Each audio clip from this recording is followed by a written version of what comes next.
Watch!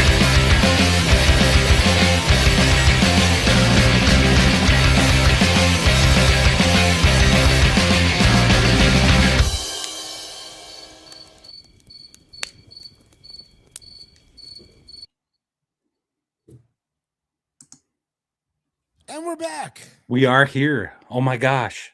Another week. Gary, what's up? Not a lot, man. Yeah, yesterday was a sad day. I had to bow out of our axe game that Chubby runs, but it was just crazy busy. Last day of school for the kids, running around. Couldn't make it. I Yeah. feel bad. Sorry, Chubby. Well, I think Chubby actually had to cancel the game too because he's doing all kinds of heavy lifting, moving, ordering his son around, which was fun to see in the text chat. So I was disappointed because I had a laundry list of things I was going to do now that El Ghul, the brewmeister, was flush with cash and everything from it retaking that old dwarven stronghold, starting a mushroom brewing business, and preparing an empire to take revenge on the gnolls. A dwarf always remembers his grudges. So, but yeah, we'll get there. We'll get there. Probably the week we come back from North Texas Con. Hopefully. Hopefully. Speaking of North Texas Con, we will not be broadcasting next week because we will be in North Texas Con North Texas Con. Hopefully, seeing a lot of you there. If for anybody who's in my Shadow Dark games, the MVP will get a free copy of The Living Darkness. So if you're there and you see us, please come and say hi. We'd love to see you. Let's see. Other news.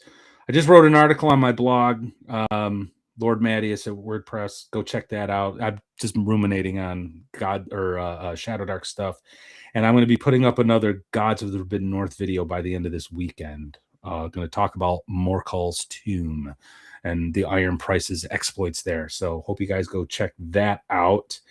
And just on a final note with Shadow Dark, we had a last week's stream. I got a lot of positive feedback from it, a lot of views. The third party space is deep. There's a lot out there. I have a feeling we're going to do a second show probably in late November in time for Christmas.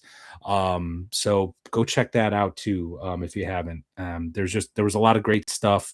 I want to thank everybody that was there. Fox of RPG, Erudite, and Flint. Thanks for helping us out with that show. But yeah, go ahead. If you go over to Erudite's channel, we had an impromptu Memorial Day live stream. Everybody showed up. It was a lot of fun. I don't even remember Dan was there. I don't even remember Chubby was there. He kind of picked up the second half. Me, Erudite. Who else? I think I saw. I wasn't in the stream, but I jumped in the chat while I was smoking meats for Memorial Day dinner. I think I saw Death Angel Shadow. I think he was in there. There we go. That's who it was. Death Angel Shadow. So, yeah, that was cool. Like a little impromptu. It was a lot of fun. It was nice just to get together and hang out. So, anyway, all right. So conventions, we're going to be at North Texas come Wednesday. Yes. We will be there. We will be, rubbing palms, elbows, whatever, with all of our good friends, playing games, spending way too much money. And we couldn't be more excited about it. And tonight, our guest, GM Roger, who's putting on Central New York Con. And there he is. Hey, here I am. Roger. Hey. Welcome. Yay. Oh, I got an applause too? Oh, wow. Yeah. Not everybody I'm not gets that big, applause. guys. Come on. So you are the mastermind behind the Central New York RPG Con. It's second year. Tell us just a little about it. When's it happening? How do people get tickets? What's going on? Yeah. Wow. So, thanks for having me, guys. So cnyrpgcon.com is the website that actually forwards to the tabletop events page. Dan says he's wearing my shirt. It's June 12th, 13th, 14th. That's Friday, Saturday, Sunday.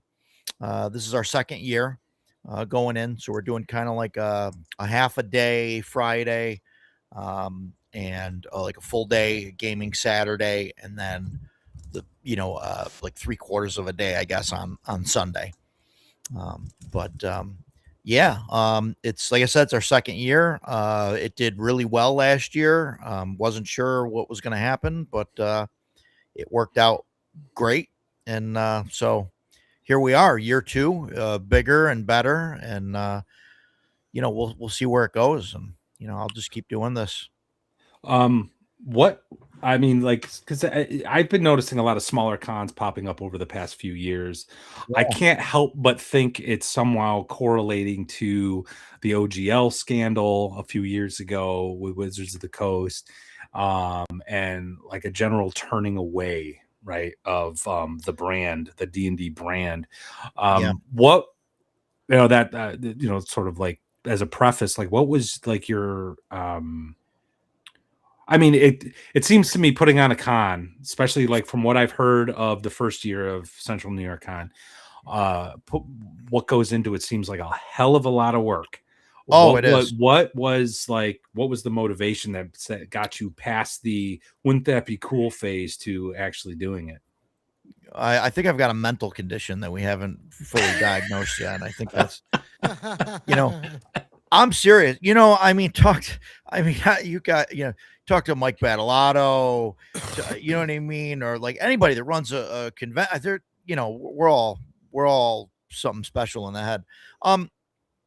For me, so I think you're right. I think part of the OGL thing was part of it.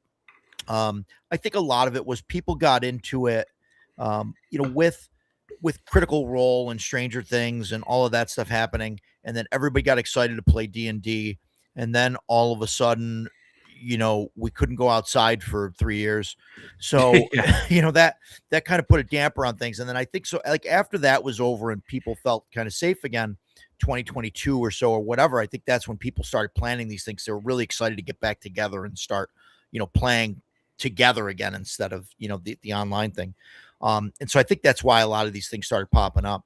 And at that point, me and a buddy of mine, Jason, the same Jason that's on my stream, if you guys know who he is. So he and I would drive out to a lot of these smaller conventions, and we're driving, 4, 5, 6 hours to go to these conventions. And,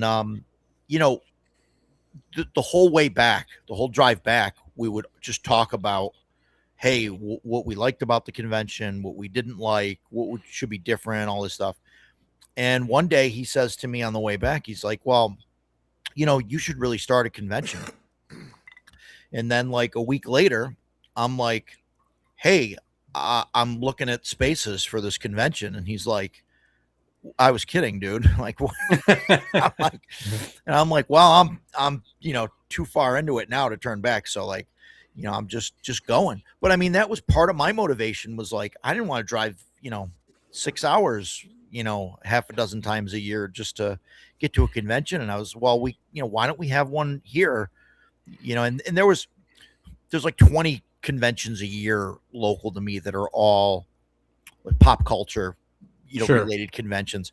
And I've made this joke before, but like they all advertise tabletop RPGs, and you go there and it's some guy running his home 5e game in a dark corner.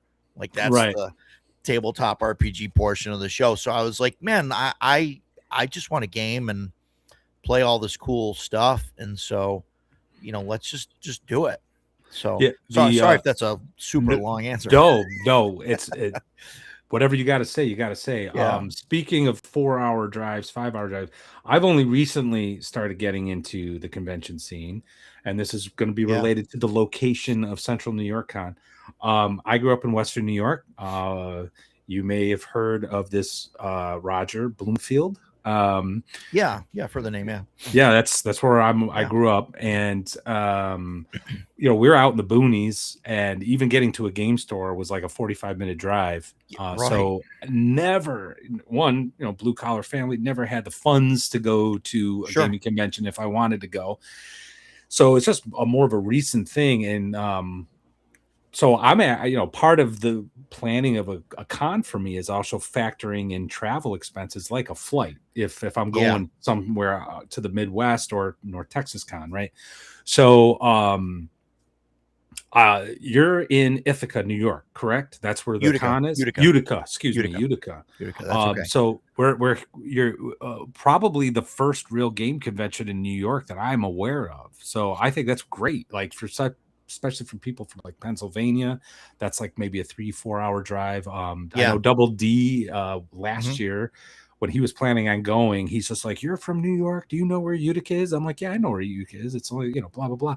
And he asked me some advice on like how to get there and where to look for places and stuff. So Yeah. I think it's great that you've set something up, because it just sort of seems like everything's either kind of south of New York and west of New York. Like I don't see much. Like I think EggCon is that in Pittsburgh or something? I don't know. I think that's the closest one, but maybe. Yeah. MEPA is they're in Bethlehem, Pennsylvania. That's about 4 to 5 hours. We go to that. They just hit 50. They cheated though. They do 2 a year, so really they're at 25. Sure. But so Sure. I mean, credit for getting to 25 years. I mean, that's props for that. But yeah. So kind of tied into something that Dying Breed mentioned. Let's see if I get this on here. There we go. Sorry, I'm getting blown up.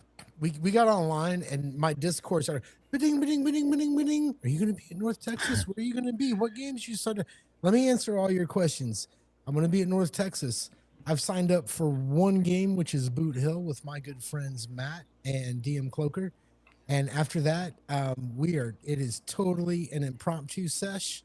So if you see me, I will go to the bar and have a drink with you. I'm not busy. All right. Sorry. Go on, gentlemen. All right. Dying Breed says smaller cons are meeting a demand that isn't being met by the big cons. The big cons haven't figured this out yet. For now, we benefit. I would agree with that. Yeah, I think I do too. Roger, do you think because this is something I've been meditating on ever since I invited you onto the show. I'm like, do you think smaller cons is the future for the hobby? Yeah, I know it's kind of like a big no, question. No. I for several reasons, I think that the smaller cons are well, I think they're better. I mean that's an opinion, but I think that they're going to be the future. I mean, look, you're going to Texas right now. Of course, Gary, you're already in Texas, so yes, you don't have far to go, right? But like, Matt, Texas. I'm driving about 4 hours. Well, sure, no, I get it. It's like a whole other you could drive country. 4 hours, but like, yeah, for us, for Matt and I mean, it's you might as well be going to Portugal. I mean, you got to pack your stuff. You got to get on a plane. I mean, it's a whole thing, and it's usually an extra day on either side of the convention to go. Flight costs and everything. I mean, that stuff is always going up. It's just like a big event, a big vacation. Whereas if you have these smaller conventions, you can go for just the weekend. Like you don't have to go. Like Matt, I think you mentioned you guys are going to North Texas on Wednesday. Yeah. And so you're probably coming back Monday. Actually, late Sunday, because I'm going to get up. I'm going to get up and go to work on Monday. There's still con stuff on Sunday. Yeah, sure. Until whatever time. I think I left Saturday night last year. Yeah, I left Sunday afternoon. I think I think I did something in the morning, and then I was out. Yeah. And I'll be doing roughly the same thing. And quick aside, I just wanted to shout out to the chat. This past year, all the super chats and Rumble rants, all that stuff has gone towards covering the costs of North Texas Con, or at least a portion of it. So I want to say thank you.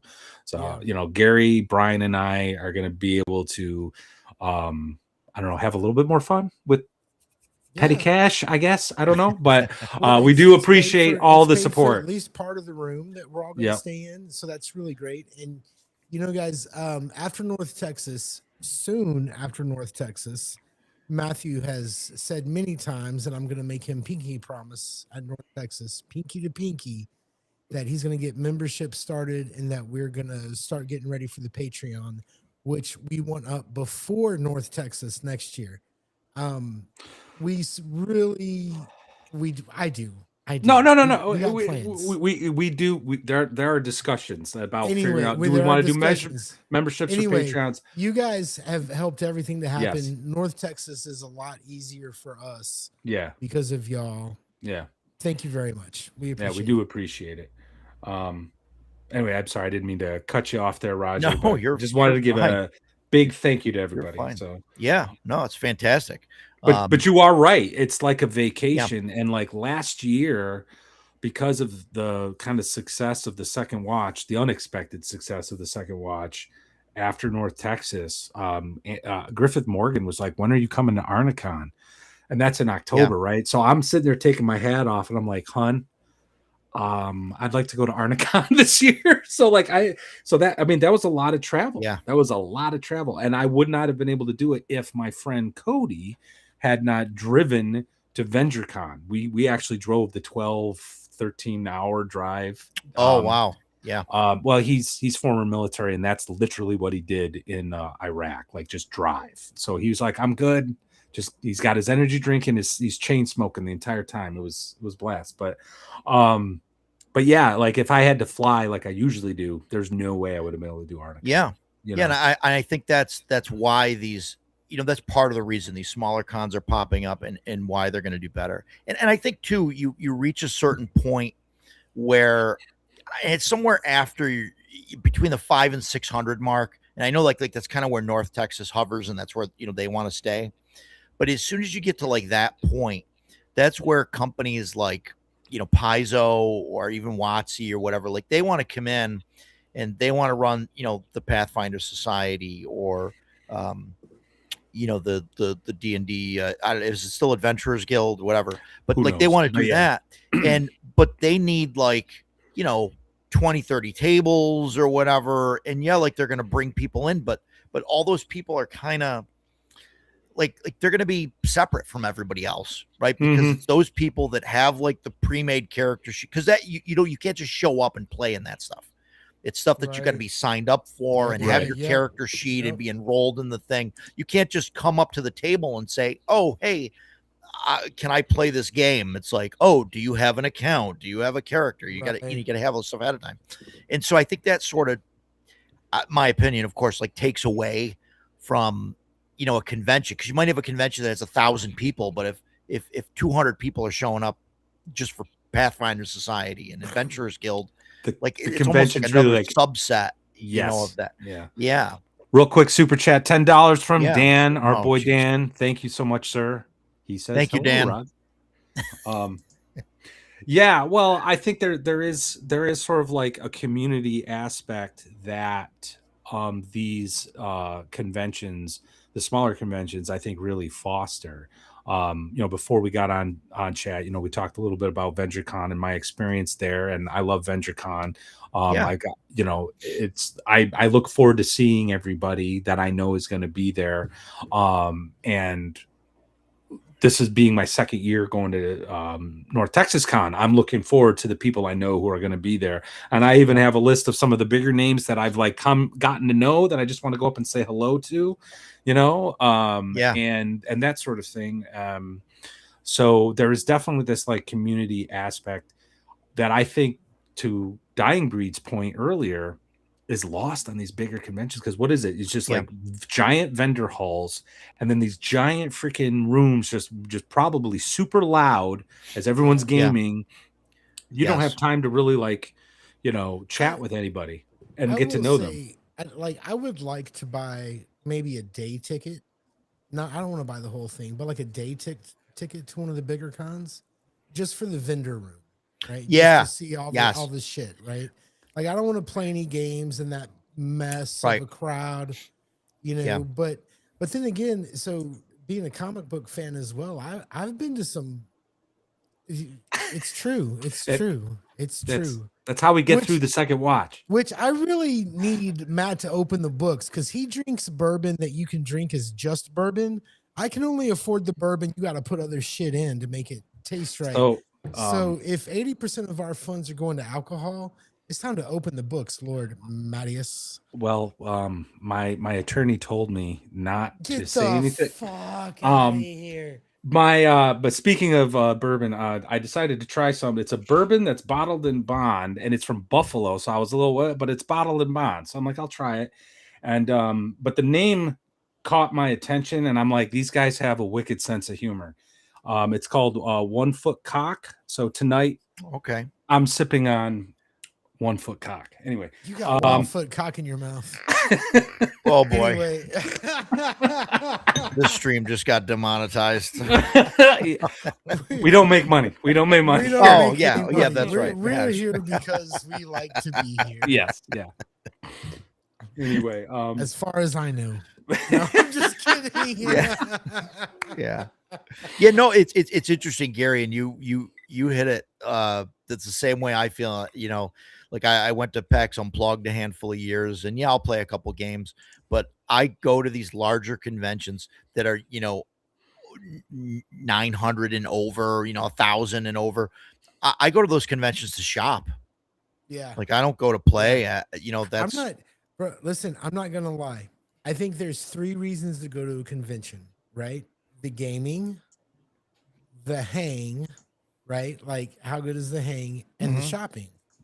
That's Sure. really why you go. Yeah. This Yeah, year, absolutely. I'm not gonna lie. I'm most excited about the shopping. Right? Like there's some shit I want to buy.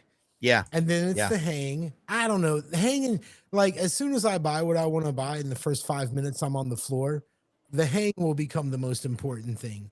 Yeah, absolutely. Sure. I get to play a lot of, now, albeit they're online, but I get to play a lot of games with a lot of really good, like, good players, good game. I'm very fortunate, which is the whole reason I wanted to start this stream. Was Yeah. to improve my gaming life. So yeah, I'm Nice. really looking forward to it.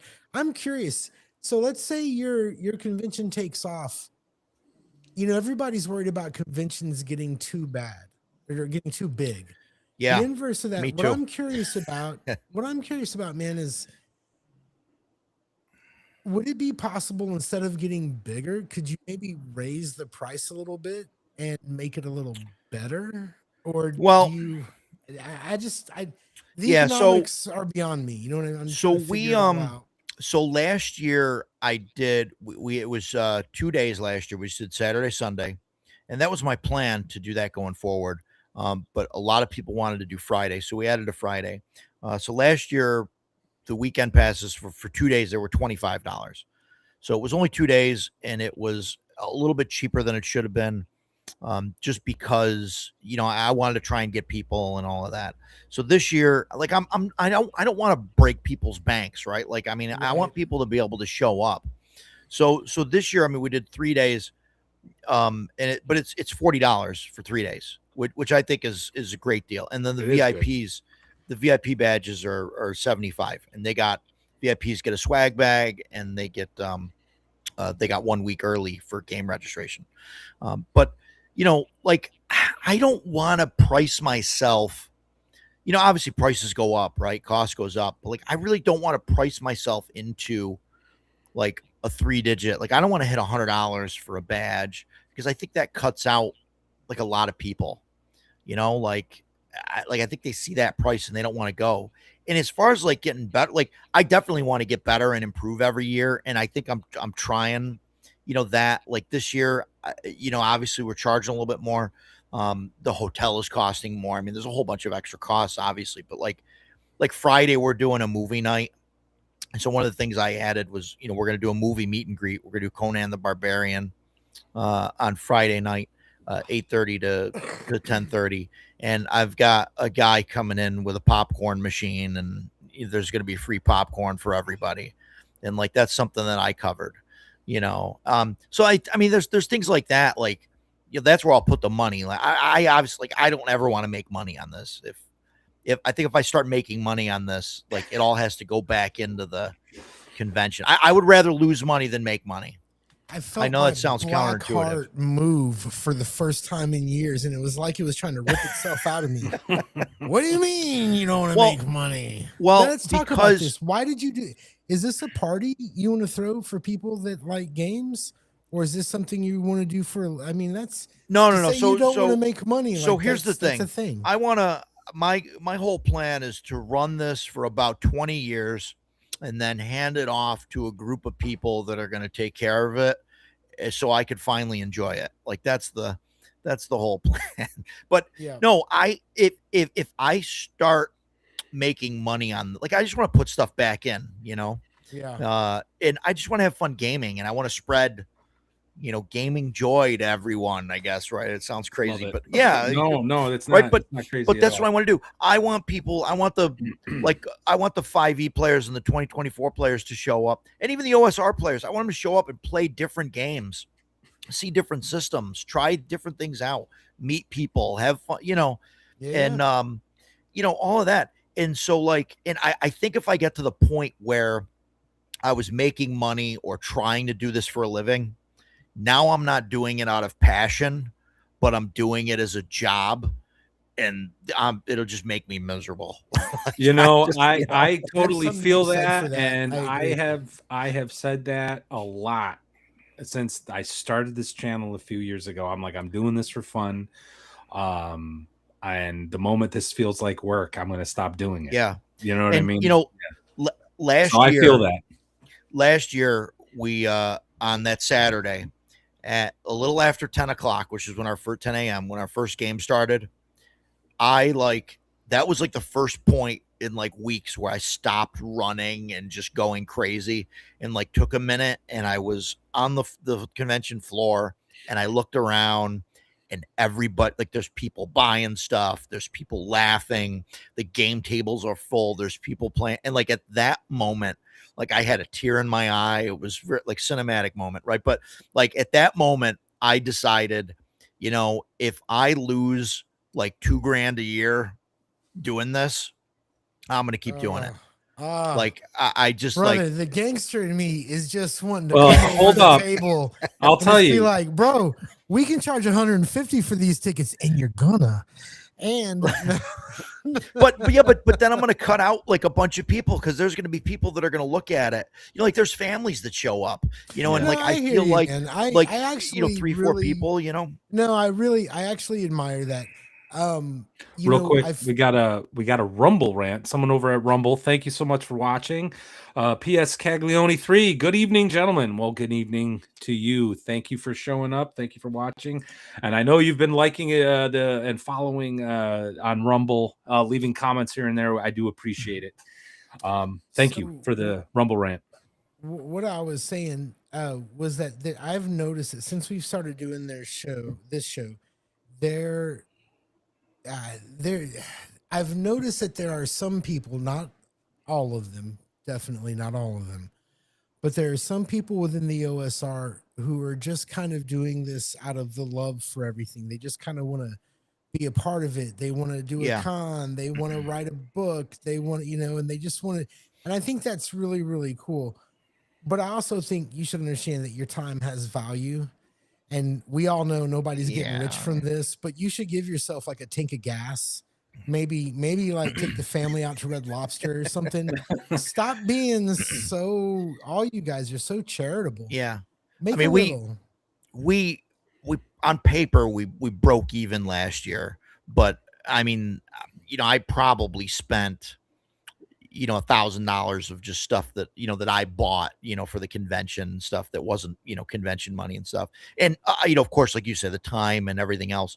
But for me, it's like, if it cost me, like I said, $2,000 a year, right, out of my own pocket, like that's what I would be out of pocket for me to go to North Texas, right? Like with a hotel and a badge, time off, like all that stuff. So for me, like if it cost me $2,000 to run a, or whatever it is, right, to run a convention, like that's just me paying to go to a convention, except I've got like the ultimate badge, right? Like I've got the like ultra platinum VIP badge because I can go anywhere I want, and like I don't know. That's Yeah. so My name is on the door.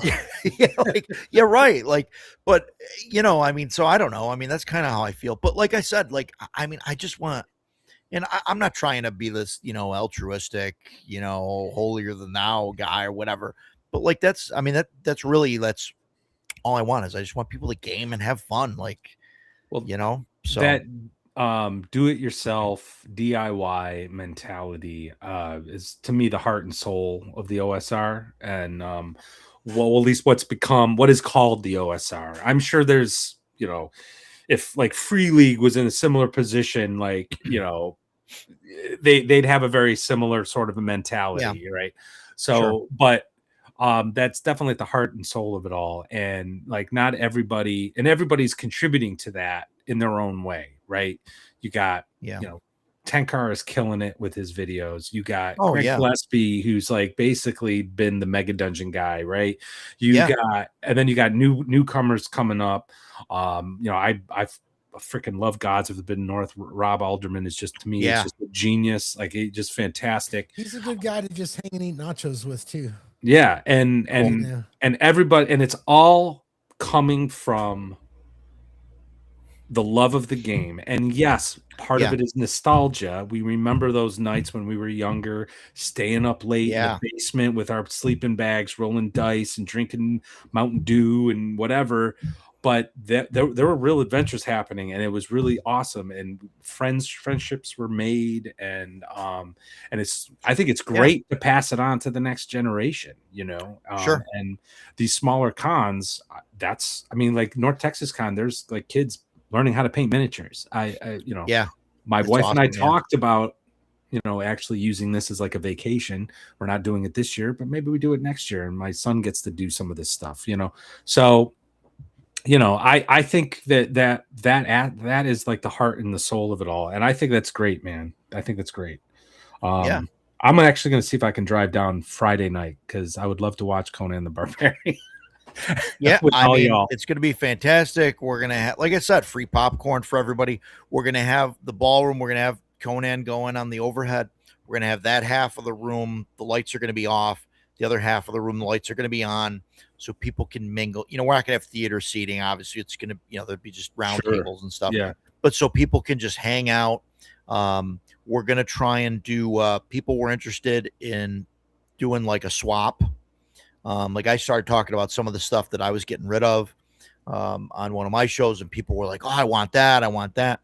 And then some other people were like, oh, I'll trade you for this and all that stuff. So, so on the Discord, we made a swap, I don't know, CNY RPG swaps channel, I guess, on there. And then so Dan set that up for me. I don't know what I'm doing, but and so we're gonna try and do that during the movie, and just let people swap stuff and whatever. I mean, I think it's gonna be cool. It'll be a good time. So, but Conan, it's Conan. Who doesn't love Conan?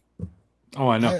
I put that movie on when I'm just feeling a little nervous and need to calm down a little bit. It's kind of how I imagine what's his name that shot John Lennon felt when he had a copy of Catcher in the Rye Near. Yeah, it just makes everything a little better. I just turn Conan on in the house, and I hear that opening Basil Polidorus theme. Yeah. Boom, boom, boom, boom, boom, boom. Greatest fantasy movie. I'm just like, I'm gonna go mow the lawn, motherfuckers. Let's do this. Yeah, right. So no, I mean, I think that's going to be, that'll be a good time.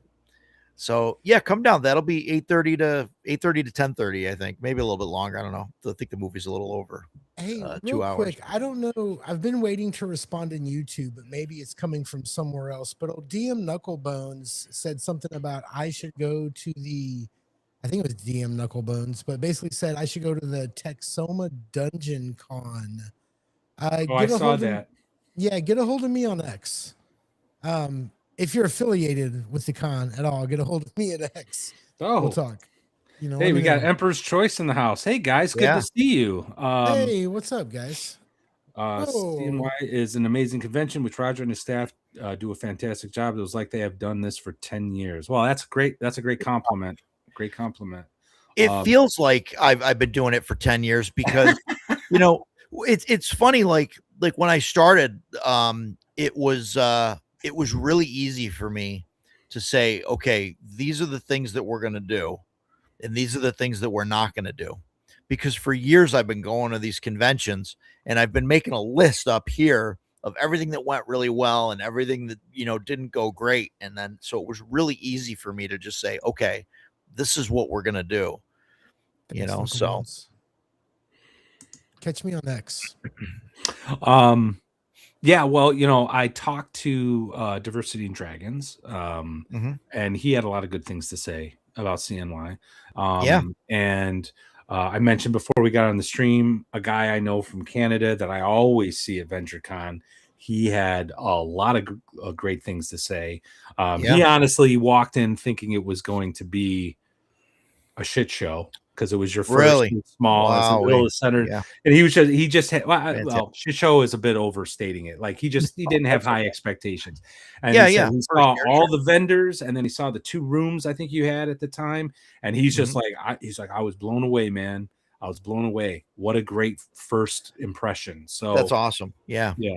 So you obviously did something right, and I think it's great that you were analyzing what everybody else had been doing at all these long car rides that you were on. I think, you know, it's kind of parallels what game designers in this industry do, right? They read what other people are doing and like, how can I improve on this? You know, so I think that's fantastic.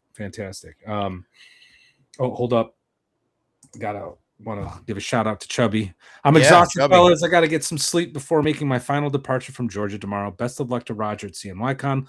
Looking forward to seeing Matt and Gary at North Texas. Bro, we're looking forward to seeing you and your son. Get some rest, dude. We'll see you next week. It's going to be great, guys.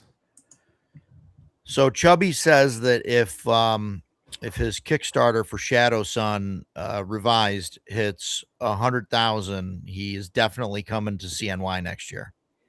So we got to make that happen. You know, yeah. Real quick, we got another super chat from Mercurius. Thank you, sir. $1. We appreciate it.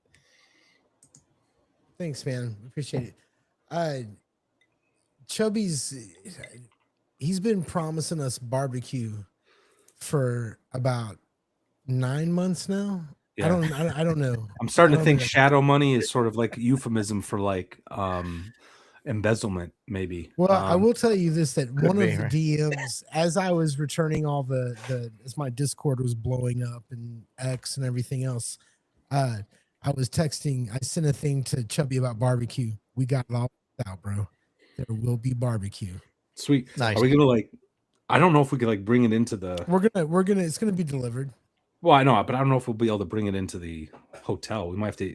I'm fine with eating outside. The hotel. Do you think so? All right. We might not be able to bring it into the restaurant in the hotel, but we can bring it into the hotel. We're gonna be fine. What we'll do is we'll just form an entourage around Chubby, and his celebrity status will give us access. What's gonna happen is you're gonna be sitting around, and I'm gonna show up like a thief.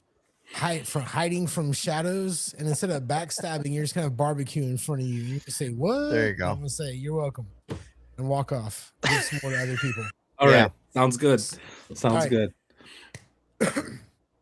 What are the biggest things about? What did you fix? What are the biggest things you're trying to fix?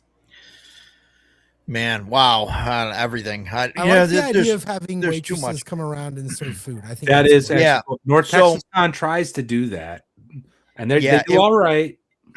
It was interesting. So I was talking to Mike about this, Bad Mike, and I was mentioning it to him, and he was losing his mind. Make sure you get it in writing. Get it in writing. The hotel will screw you over. They won't have enough staff. And you could tell that's where he had problems. Yeah. You know, and so, I mean, I talked to the hotel staff and all of that. And so normally the hotel, it's more like a bar, but they have, you know, restaurant kind of built in. But so they don't open normally till 4 p.m. So they're opening special at noon, you know, for us to do that. And so it kind of works out for them to just, come into the room and go around, hand out menus and all of that, and they'll bring it right to the table, and we've tried to get it so it's not we're not having chicken wings. Like those were right off the menu. We're like, no, we can't. No chicken wings, no riblets, no anything with like, a grotesque amount of sauce, and Right. like finger food stuff. Like you can't have that. And I mean, some of that's a pet peeve for me, but I'm like, no, I'm not doing it. So there's burgers and things like that. So, I mean, that'll be fine. But that was one of the things was like food, right? Because I've been to a handful of conventions that are not at a hotel and not, they don't have a restaurant on site, or it's just a convention kind of restaurant on site, and it sucks because you'll pay, $12 for 3 overcooked chicken fingers, or $10 for a pretzel that's been, rotating in the thing, Right. Yeah. and it tastes like a piece of rubber. And I mean, that stuff's great between games to like grab quick and like eat, but it's just not great. Um, the other thing was the hotel. I wanted to have a convention at a hotel. Yeah. Yeah, I've been to a handful that are not at a hotel. Even if they're across the street or across a parking lot or something from a hotel, it's a pain. You Yeah. got to get up, and then, you got to like, get dressed. I mean, put shoes on, like go to your car, drive, somewhere, and then find a place to park and then walk through. And, I mean, so that was something that I wanted to do. A couple people mentioned earlier about weather. Like don't run a convention in the Northeast or anywhere, in the north, like the northern part of the Northwest, even like in winter, Yeah. or even close to winter, like November to April. Like, I mean, even GaryCon, like, that's at the end of March, and they had snow and sleet and all that stuff, when I Yeah. went. So, even that's like rough. So that's why I'm like, hey, I'm in June, man. If we get a snowstorm in June, like the world's got other problems going on. Right. Well, I was just going to say though, it's not unheard of in Western New York to have Sure. snow in late May. That's one of my favorite sayings about Western New York is that it's you can have all 4 seasons in one day. So, but yeah, you're right. Like winter. Chubby had asked, like, what are gods of the North has like these hypothermia Hypothermia tables. rolls. Yeah. Yeah. Well, what are they in New Yeah. York? I'm like, it's pretty standard, but that was, that was a thing that was on my list, and like they're all minor things, but like, I mean, I could have got a larger venue for cheaper price, but it was 4.5 miles from the closest hotel, and I can't do it. I'm not doing it. yeah, Or you find a Yeah. place that doesn't have a restaurant, and then like, what are you going to do? Now you got to get food trucks, or there's going to be DoorDash people, coming in and out all the time. Yeah. Yeah. And that was part of the thing why I wanted to talk to the hotel about doing the food situation, and they were fantastic about doing it, right? And because otherwise, like, what's the alternative? You got people coming and going with DoorDash. You got people at the door. Oh, hey, there's a McDonald's for Joe. Or the and worst, all this people stuff. are leaving to go eat. Or Yeah. right, people leaving to go eat, leaving, coming back. And so like that was the thing for me with conventions. Like, I want to go there and get there, and I'm done. Yeah. Like I don't want to go anywhere. I don't want to have to go in and out. Like, yeah, okay, you want to go out to eat to a fancy restaurant or something, like, yeah, you can go, but like, you don't have to. You can wake up in the morning, you could put your slippers on and just walk into the convention hall. Yeah. Pants optional, I mean, like, you don't have to. It's one of those kind of conventions. I mean, whatever. I've heard stories about Dragon Con, but I've never been. Anyway. So I think Bear Karzad's got a question, but I think you kind of answered it. Do you have food trucks at CNYCon? No food trucks. We the hotel, like, that was sort of my stress point to the hotel about why they should give us food. Like, I had all these points like ready to go, and they kind of folded really quick, and we're like, oh yeah, we'll do food, no problem. But food trucks, especially year one, like I wasn't sure, how much business they were going to be able to do, and all of that. And then with as good as everything went with the food, like I don't think we need it. So, I mean, that's that's my thought. So Emperor's Choice says that the food Yeah. last year was excellent, and they had the waitresses come into the game area, vendor area, got orders for food and drinks, and then delivered. It was great. I think that's the way to do it. I Yeah. know, like I said, last year at North Texas Con, you saw a couple girls walking around asking. There wasn't many, and there's a lot because I mean, there's like Yeah. 500-600 player or gamers, right? And then last year, VentureCon for the first time actually had like a special meal deal just for the gamers. It's like Cool. pizza and Coke or something like that, which was great. You bring it up and then you just eat it while you're playing. But I think that's key. That's key because like especially if you have like a tight schedule. Like I had to double check my schedule for North Texas Con, but last year we didn't pre-register. It was just sort of a lark. Hey, let's go to North Texas Con. This year we're actually trying to do it right and schedule games. So like I gotta look at my schedule. Like how am I gonna eat? So I think that's great. I'll eat whenever I want. Well, yeah, because you got like to the drive time and all of that to like get in your vehicle and go, and you got to make sure. Another thing we did was we separated, and there are other conventions that do this, but we fixed the game slots. So I've been to a handful of, and I get it, right? When you're big and you have a bunch of events and stuff, it doesn't matter. You can let people schedule things. But I've found a bunch of times where there's a game that I want to be in that starts at 1 and goes from 1 to 4, but then there's some, there's some other game that I want to play that starts at 2:30, and like you don't know if you can make it or whatever. So, so I just, all the game slots are fixed. So there's one game slot Friday because we're opening Friday at 3. The game slot from 4 to 8, and then 8:30 to 10:30 is the movie. And then Saturday there's 3 game slots starting at 9 a.m. and going through. The auction is scheduled in between game sessions. Is an hour in between game sessions. We did that. Just things like that. Just trying to, just off of things that, like I said, just from me going to conventions, and I think like it worked out. I think that's a good start. I mean, you've been a consumer of conventions. Yeah. Why wouldn't you start there? Yeah. Like, this is the stuff that I like, and this is the stuff that I hear other people like, and this is the stuff I don't like, and what other people don't like. So, yeah, I can tell you. Oh, go ahead. We also put vendors in the game room. So the rooms where people are game, like we don't have a separate vendor hall.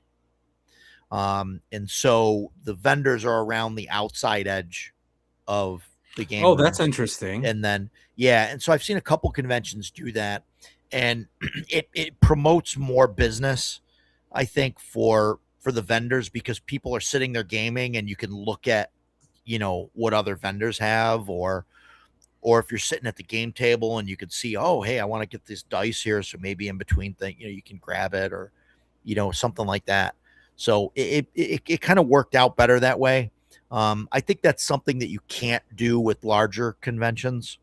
Oh, so I don't know if we grow too big, I don't know what's going to happen, but I really don't want to grow too big, because I think I'd rather keep that small kind of feeling. But I mean, there's a couple questions there. Yeah, sure. I guess, let's start with the first one. How big do you want to get? Like, if you could cap it, like, where would you cap it? Wow, that's a way deeper question. So if you had asked me this before I thought it was year, an easy one. Sorry. No, it's not. So if you were to ask me before last year, I would have said somewhere around 500 to 600. Like that's where I wanted to be. That's North Texas, huh? Yeah. Yeah. This hotel where we're at, the Burstone Inn, I don't think I could grow over 400 just with the space that I have. So, and everything went fantastic last year. The the food service, the hotel. I mean, Tenkar raves about the internet speeds at the hotel and everything, and all that stuff. And so, if it goes as well this year as it did last year with the hotel and stuff, like, why would I want to go somewhere else? Sure. Like, Sure. so that it's going to be a hard decision to go somewhere else, and possibly have different issues or other kind of things, but be able to grow bigger, or we cap it at 400 or something and stay that way. But this year, so last year, for reference, we had 202 total badges last year. Oh, wow. Okay. This year we're looking at we're going to land somewhere between 250 and 300, I think.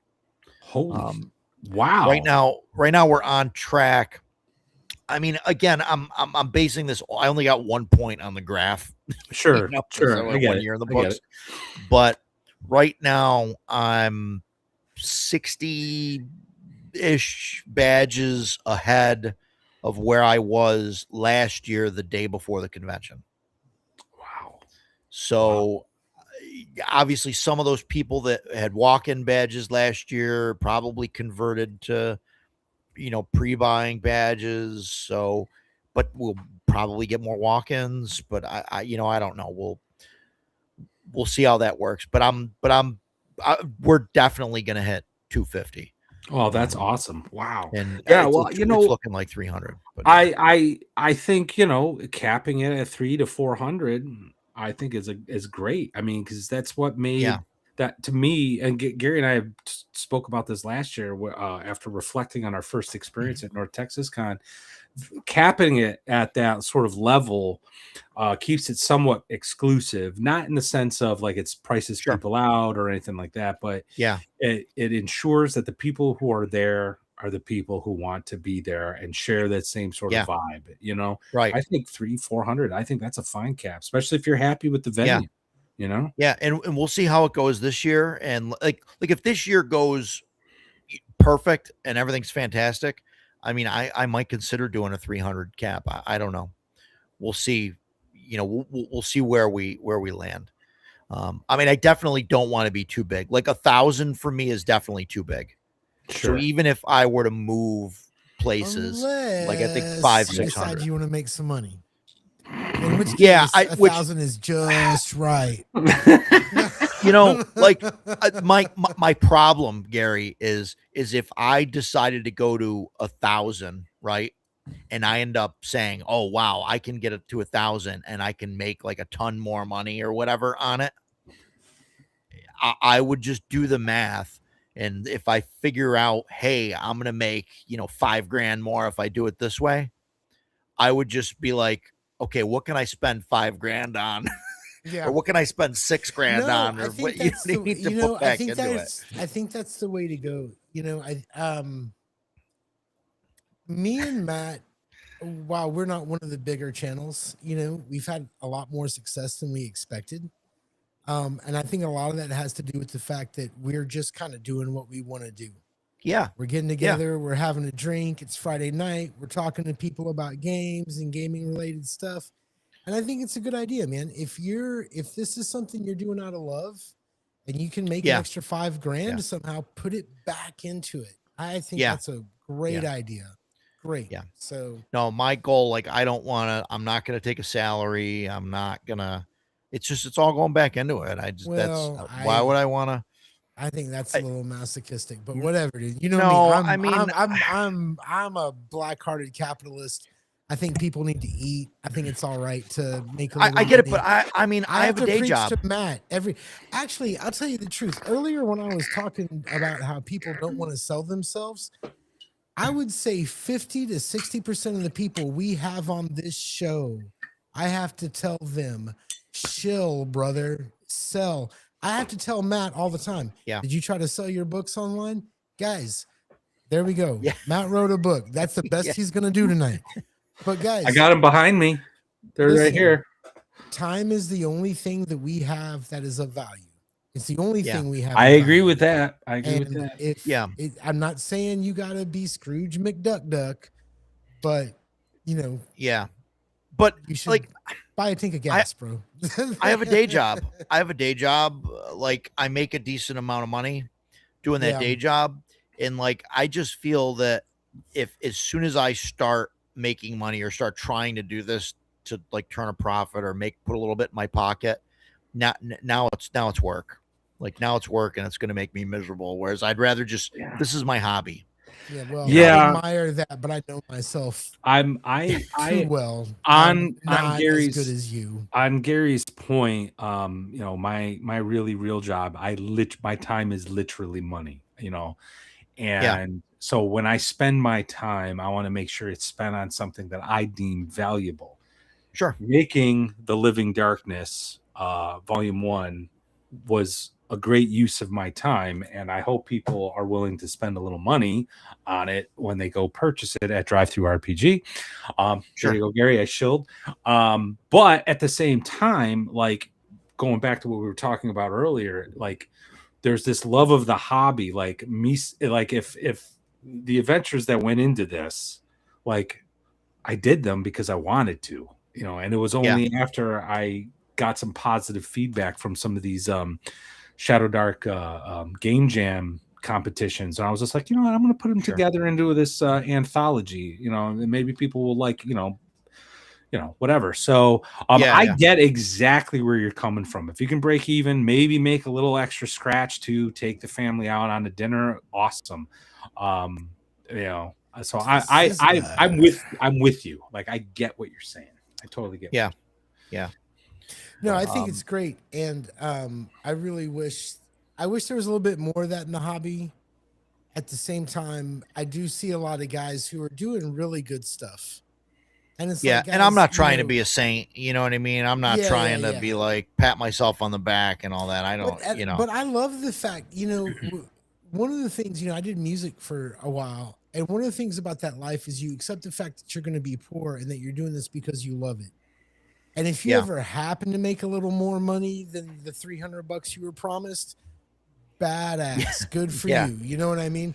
So I yeah. always think motive is really good, and that's great, man. I'm curious. So you've got the food thing going there, and you've got the schedule. You've blocked it out. I think blocking out the schedule. Thank you, Dying Breed. Thank you, dude. Um, That's what we're going for. We I think the way appreciate you it. blocked Yeah, out the schedule was a really good. I think that's a great idea. I yeah, never really thought of that. yeah. Do you find any value in like special guest or guest of honor or anything like that? Yeah, so we did we got a handful of special guests. We've got like twice as many as we did last year. Um I don't want to minimize their efforts and all of that. I love those guys. I thank them for coming and they spread the word and they're fantastic. But I mean that wasn't like one of my major pushes that I wanted, the convention to be about. Um, you know, it's hard. Like I mean, I like seeing these people. Like we got Greg Gillespie, Joe Block, Tenkar, Brian Shutter, Jason Vey, Matthew Tapp, Bloodworth, Jay Scott, and Tiffany Nickel. I think that's all of them. If I forgot any, I apologize. But I mean, they're all sort of mostly like OSR adjacent kind of people, and have helped spread the word, and all of that. Um, so I mean, I think to some degree, like guests are a good thing, but like I never wanted to be bogged down by them, like or have the convention focused on that, if that makes sense. I don't know if I'm No, yeah, no, I get it. I just I was involved with in my past life. I was involved with a convention. It was a very different kind of convention. It was not like it was a professional development thing. okay. With like a nonprofit, and I've always kind of looked at that and been like, it doesn't seem that hard to put this together. You know what I mean? Like I Sure, obviously didn't do anything, but it was like, and when I say not that hard, it was always like, it's not impossible, you know? sure. What would, to somebody who might want to do a convention in their town, let's say they live in a city, what what do they do? What's step one? I'm sorry, Matt. Go ahead. No. Go ahead. Before you answer that question, Rob, I just want to get to Yeah. Agile Monks Yeah, sure. super chat. $4.99. Here's to ensuring we do all of this for the love of our hobby and community and our beloved friends. Agile Monk, thank you so much. And I would be remiss, but I do believe Agile Monk has a Kickstarter going on. Oh, yeah. Go check that out. Best of luck to you, man, on that. And we appreciate the super Tell chat. them what the Kickstarter is. I don't know. I The don't know the Zendria- specifics. Zendria, yeah. I don't know the Zendria specifics. World Guide and Campaign Book. It's like And- 75% funded right now, I think. And there's a second book about like factions, right? Consortiums. The consortiums. Yeah. Yeah. Yeah. Yeah, it's good Agile Monk, stuff. thanks a lot, man. You're here a lot. We appreciate you. I'd like to say also about, because Agile Monk is here. He has donated 10 weekend passes for CNY that are earmarked for veterans, prioritizing disabled veterans. Oh, no to go shit. That's to the awesome. convention. So Wow. So yeah. So if you're a vet or disabled vet and you want to go, like, reach out. We'll make arrangements, or just show up and we'll make it happen. So Real quick, Dying Breed says, Roger, thanks for doing CNYCon. Wish I could attend. Those who can should do so. Matt, Gary, mucho respecto, guys. Gotta go. You always have my support. Bro, thank you for being here as always. And I'll just do a quick plug for our boy Kyle here. He is a regular on Nerdcognito's Speakeasy and The Big Show. You can find that at Nerdcognito on Rumble. Go check it out. It's always a good time. When I can be in the chat on Saturdays Speakeasy, I am, because it's fun. It's just fun to hang out with those guys. So, Dying Breed, thank you so much. Also, one last thing, I want to sneak this in here real quick while we're already on this side. A lot of the people in our chat are creators who do have Kickstarters or have something going on. Matt has a soft spot for everybody who's trying to get something done. I do. If you think your work is worthy of being on the second watch, and let's face it, the second watch is what it is. Feel free to reach out to me or Matt. We do like to have a PDF copy of whatever it is we're going to be talking about, so that we can actually talk to you about it. So anyway, but yeah, there's a lot of you guys here. I know you have things going on. Reach out to us, man. Reach out to us. Yeah. Nobody's banging our doors down. We're gonna be all right. I call it fishing. Occasionally I get a boot, but I've been finding some good fish, some good catches. Nice. Yeah. Well, Matt Tapp was the one I got one. Yeah. Did you get just one? And he hasn't been on yet. Anyway. Oh, yeah. Okay, I got it. I get what you're saying. I know who you're talking about. Yeah, but like just to piggyback off Gary, like this community, we're doing it for the love of the hobby. I'd love you to be able to make a little bit of money as well. So if any way we can help promote your thing, that's why we wanted to have Roger on, because the small convention really seems to be the way to go. And I just love the fact that there's an OSR convention that's literally an hour and a half drive from me. Yeah. And Roger, here comes the confession. Unfortunately, this year, Saturday, I have family obligations, so I will not be able to make it. I'm definitely going to try to be there on the Sunday. But I got to go. No, we lost him. We lost him. But after the Conan thing sold me, I might try to like finagle. There you go. Fantastic. You know. In fact, I think I'm gonna pawn off some work onto some lowly associates at my firm so I can leave early to go on Friday. I'll be that guy. I'll be that guy just for you, Roger. Just for you. Sold him on it. Look at that. Oops, wrong one. Here we go. So where does somebody start? Quick $2 super chat. Yeah, go ahead. We're curious. There are so many conventions that I can't get to. There are, but that's wonderful. That's a wonderful thing. It's a great thing that there's all these little, all these smaller conventions. I don't want to say little, right? It makes it sound like they're tiny, but all these great conventions are small. It's great that there's a ton of them that you can't get to, because Like if we were all going to the same 5 conventions a year, like we wouldn't be having these kind of conversations. And I think that helps Amen. amplify the hobby. And I'm not just saying that because I'm running a small convention, but like there's people that don't show up to CNY because they can't make it, they can't get it, the timing's not right or whatever. But they can make it to another convention. And so you get these mingling where you meet different people, and different years they go to different ones, and and you get to meet more people that way. And then we all come together and we get to have chats like this, and we talk about how great this one was or what this one did and what that one, and I think it elevates the hobby as a whole, which is I think the goal of all this. So I think it's fantastic. Start as many conventions as you want. And I mean, on that, to get to the question, my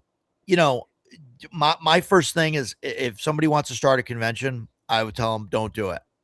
Just don't do it. and then only the persistent ones stick around. Like, and I think that's important. I know maybe that sounds counterintuitive, but this is not something that you're going to do. Like, I didn't play any games last year. I'm going to try and play in one game this year. No, you're too busy working. That's right. I'm trying to make sure that everything is great for everybody else. I'm not saying that is a bad thing. I enjoy that, right? But just know that. Don't think like, hey, I'm gonna start a convention and then I can play all these games and have all these people come and all that. Like, you're gonna be running it. I mean, unless I'm doing something wrong here, you know what I mean?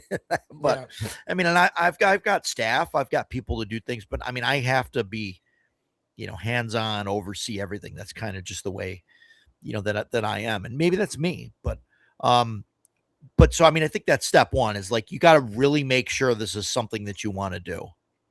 Like, just don't do it because you want people to show up and you want to play games with all these people and all of that. Like, do it because you actually love the hobby and you love the community and you want to try and elevate everything. And, so I think that's really step one, Okay. I don't know if that answers.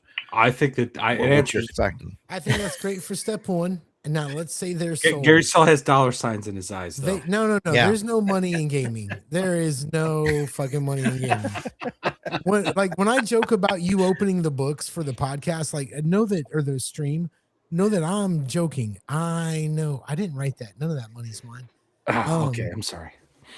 Yeah. Oh, you were talking about congratulations. You're talking about the books, the opening the I'm books talking about the books. Yeah, no, I know there's no money in this. It's not gonna. Yeah, I was able to pay for a room. Yep. Yeah, that's pretty much it, and the restream for the year. There you go. I think Fantastic. Our overall goal is that, like, if we can keep our computers up to date and make one convention a year for free, right? Like, that would be ideal. If we were successful enough to do that, I think I'd be really. I think that would be huge. Holy shit, that would be huge. So I hear what you're saying. Nuts and bolts wise, though, what's the most important thing that somebody's going to do? Before you answer that question, sure. We got another $2 super chat from Chancellor. Yeah, cool. Thank you, sir. Matt T and I will be at CNY room in all my games. Bro, if you're running a game on Sunday, I'll be there with my kid. Hopefully I've gamed with you before. I know you're not crazy. I would love to have, if you got room for my son and I, that would be great. And then we have Emperor's Choice. I just wanted to highlight this one. Yeah. We will have to connect with you guys, Matt and Gary. If you want to make a small fortune in the gaming industry, start with a large fortune. There it is. There it is. There it is right there. Thank you for the advice. Especially all you guys who have like morals and take these stands on things. If all you guys would just let the hobby, be turned into what they're doing, you would be just make 5e product. You'd make all kinds of money, right? There you go. I'm gonna try to make it Friday night. Like seriously, like I wanted to go last year, but again, family obligations. This year, sadly, very similar obligations, but I think I can carve out some time. And because it's only like an hour and a half drive, and I know you guys are in Buffalo, so it's like maybe 2 hours for you. So I should be able to do Friday night. It'll just be a late night for me because I got to drive back. Yeah. And then on Sunday I'll come with my son and we'll maybe do some gaming, whatever, and that'll be fun. So yeah, I'll be there. You know, fuck it, I'm gonna be there. I'm gonna be You know there. what? It's official. I'm Bro, gonna be there. you ain't talked to your girl yet. Stop. He's You don't gonna know be there nothing. Friday. He's gonna be there Sunday. I really don't want to tell you what we're planning for Saturday night.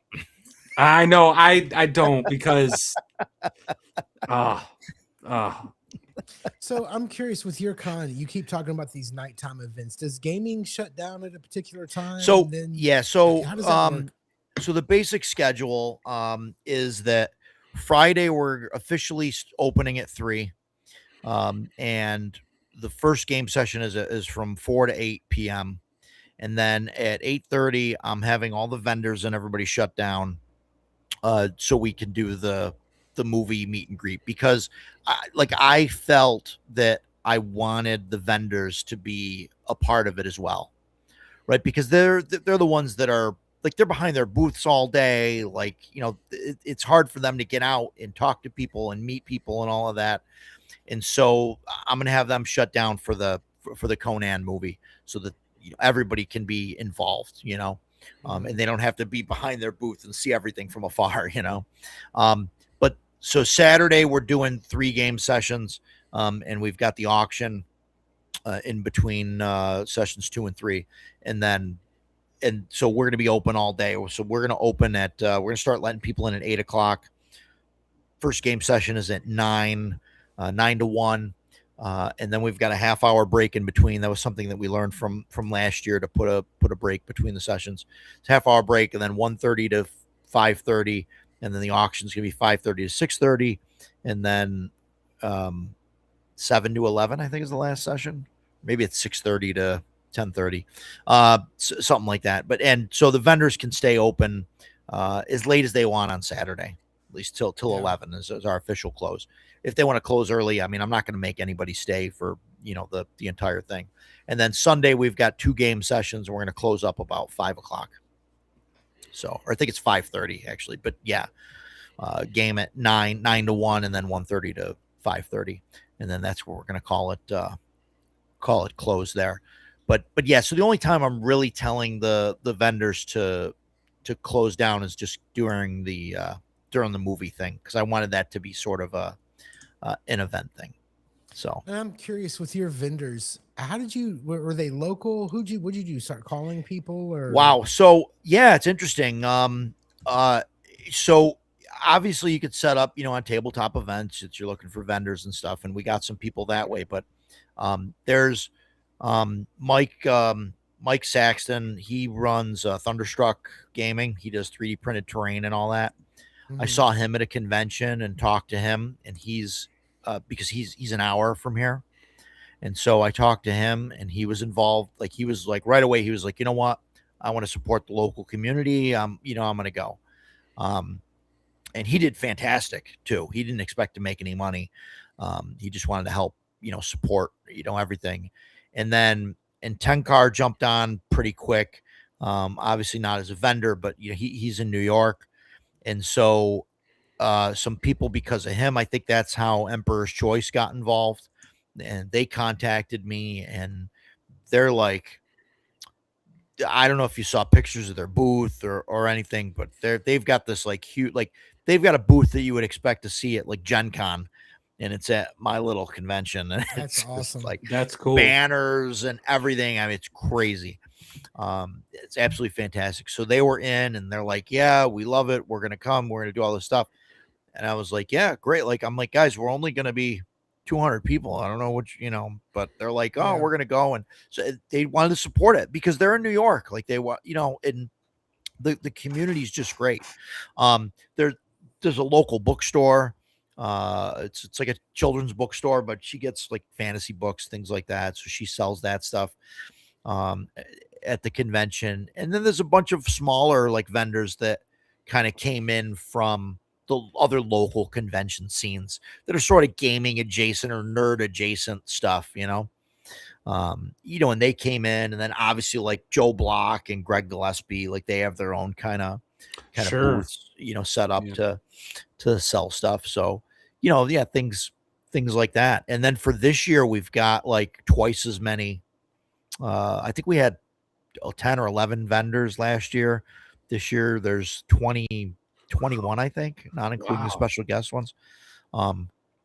And yeah, and I've had to turn away some people because I'm out of space. Wow. We're putting some vendors in the hallway, and I don't want to completely fill up and just pack the hallway. Like, I mean, obviously, like I want to have room for people to breathe. I mean, I don't Sure. want to Yeah. just keep packing it in. I know. Gary would probably say, "Oh yeah, get them, get them." Get the money, Sardines, right? But man. Yeah. Right. sardines, Yeah. pack them in, charge them.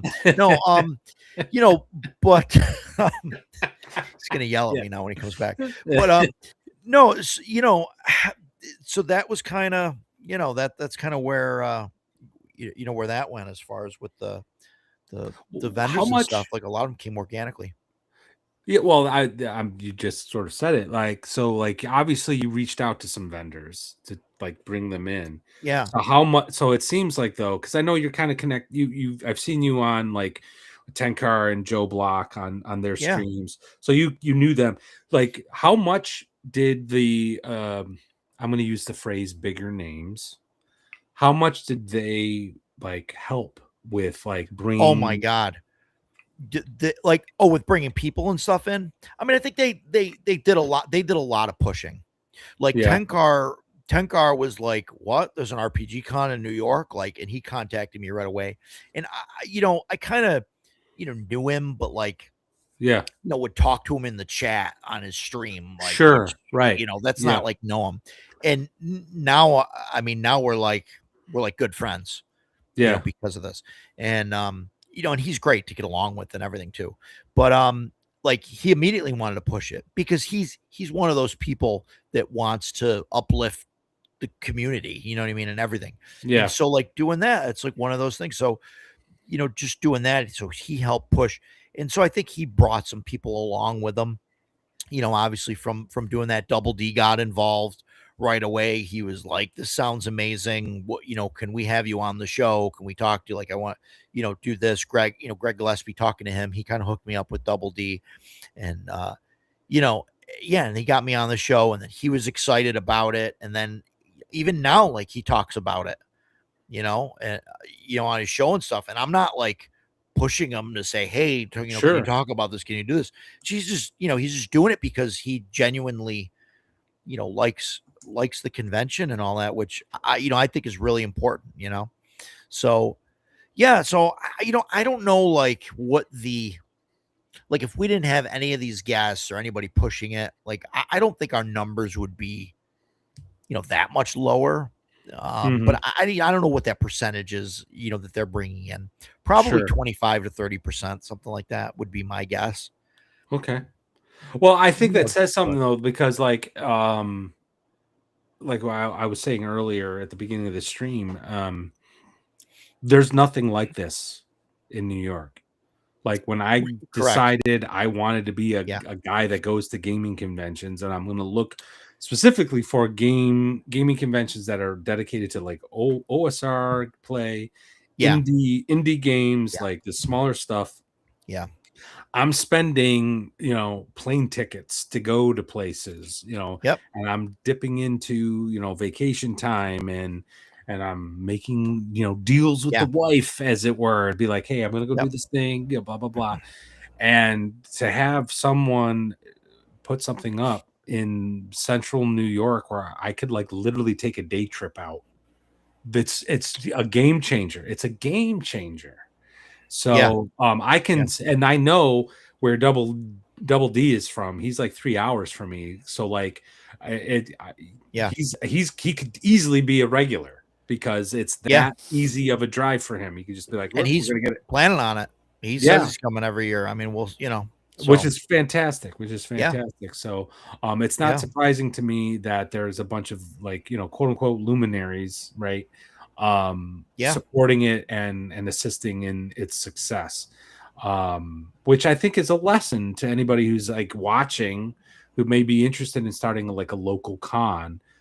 think about that. Think about like what you're offering and for the community and your locality that might be able to help generate buzz and its success. So, and you mentioned like an OSR convention, and that's obviously right by looking at the logo and the art and everything. Obviously, like like that's, but like I'm not like if somebody wants to run a 5e game or 2020, like I'm not gonna run it if that's my only ask is like if you're playing a 5e game or a 2024 game, weekly, don't go to a convention and play that. Like that's, I get it. Like you want to play with some people you want to play with if there's a guest or something like that.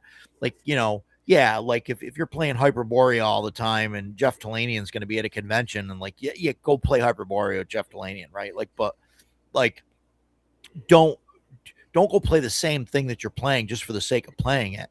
If you run a weekly Shadow Dark game, don't come to CNY and play all Shadow Dark games. Play different stuff, like that's really what I want to push is, play different things, even if you don't think you'll like it. Cause I mean, you might pull something out of it, and that's been my kind of big push is just,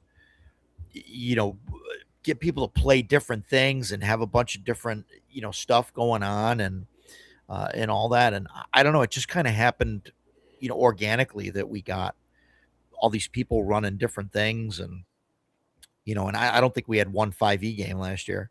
I don't think we have it this year. No, I think we had one. I think we had one 5e game. I'm glad. I love the old games. I say this all the time. I'm not like a card carrying OSR member. My favorite games are old games. I'm glad there are conventions where there's a lot of them for me to play. But I don't need, it's the idea that if I went to a convention and you weren't allowed to run like a year zero engine game, that would just be, get out of here, dude. Somebody right. In fact, last year we had an impromptu session of Walking Dead run by Rob Alderman. And it was probably my favorite game that we played all weekend. It was great, So I find that a little silly. Lord Mattias is a very hardcore 3D6 down the line kind of I am too. I'm all for 3D6 down the line. I've played other games. I'll play other games. I'll play other systems. I'll run other things. I'll do like rules as written stuff. But like Shadow Dark, like I'm like, it says 3D6 down the line. This is what there's no A, B, C, or D. Like this is how we're doing it. And I get grief from my group, for that, but here's the thing. I'm kind of like that when it comes to BX. So I've been going through this thing. We decided, I say this every show. I've said it for the past 3 fucking shows. Everybody's sick of it. But at some point I said, this is 2026 is going to be the year of Gary the player. I'm going to not run any games. I'm just going to play. I'm really going to learn. It's not going to last. I need to run a game. What's up, Wibs? 3D6 down the line, baby. Absolutely. 3D6 down the line playing BX or something like that. I'm good with. But I do like other games. You know what I mean? I do like other games. And we've been going through this whole thing on our behind the scenes channel, our 3-person group chat where it's like, what am I going to run? What am I going to do? But BX is my happy place. You know what I mean? That's comfort. That's chicken noodle soup and chili on a cold day. You know what I mean? It's the stuff we all like. So the OSR conventions are great. Although I plan on buying, BX was my first game. Yeah, it's just the best, right? I know that there would be a lot of people who argue this edition, that edition, but BX is so plain. And when you finally get to the point where you understand, like, listen, this isn't about a die roll. Either you can do it or you can't do it. Tell me how you're going to do it. Right. If how you're going to do it makes, you know what I mean? It's such a, and whereas 5e, I try to climb the wall. Roll a die. Sorry. Just wanted to point something out real quick. Dan. That Dan's wrong? No, it's hey, the second watch, we embrace everybody, even people of alternative lifestyles like Dan. Okay. So it's I like AD&D. he's I he's like my first game edition. master on I a do. Monday night, a Hyperboard game. My character's Hyperboard, probably yeah. dead. If the first item on my Dan's shopping cool. list is not available, there's a good chance I'm walking out of North Texas with some AD&D hardbacks. If my first choice isn't available, I think my first choice will be. I don't have anything on my shopping list. That's kind of like where you and I are a little opposite, Gary. Like you're gonna see where the winds of fate take you in terms of gaming, but you have some plans for shopping. I'm the opposite. I have some plans for gaming. I want to see what the winds of fate take me when I walk into the vendor hall. Like who knows what's out there. Yeah. Like I bought a few things last year and I'm like, hey, I'm glad I purchased them. Were they great? I wouldn't say great, but I'm glad I purchased them and I've incorporated them in like future Shadow Dark games, So we'll see what happens. I came home with two or three things last year, I think.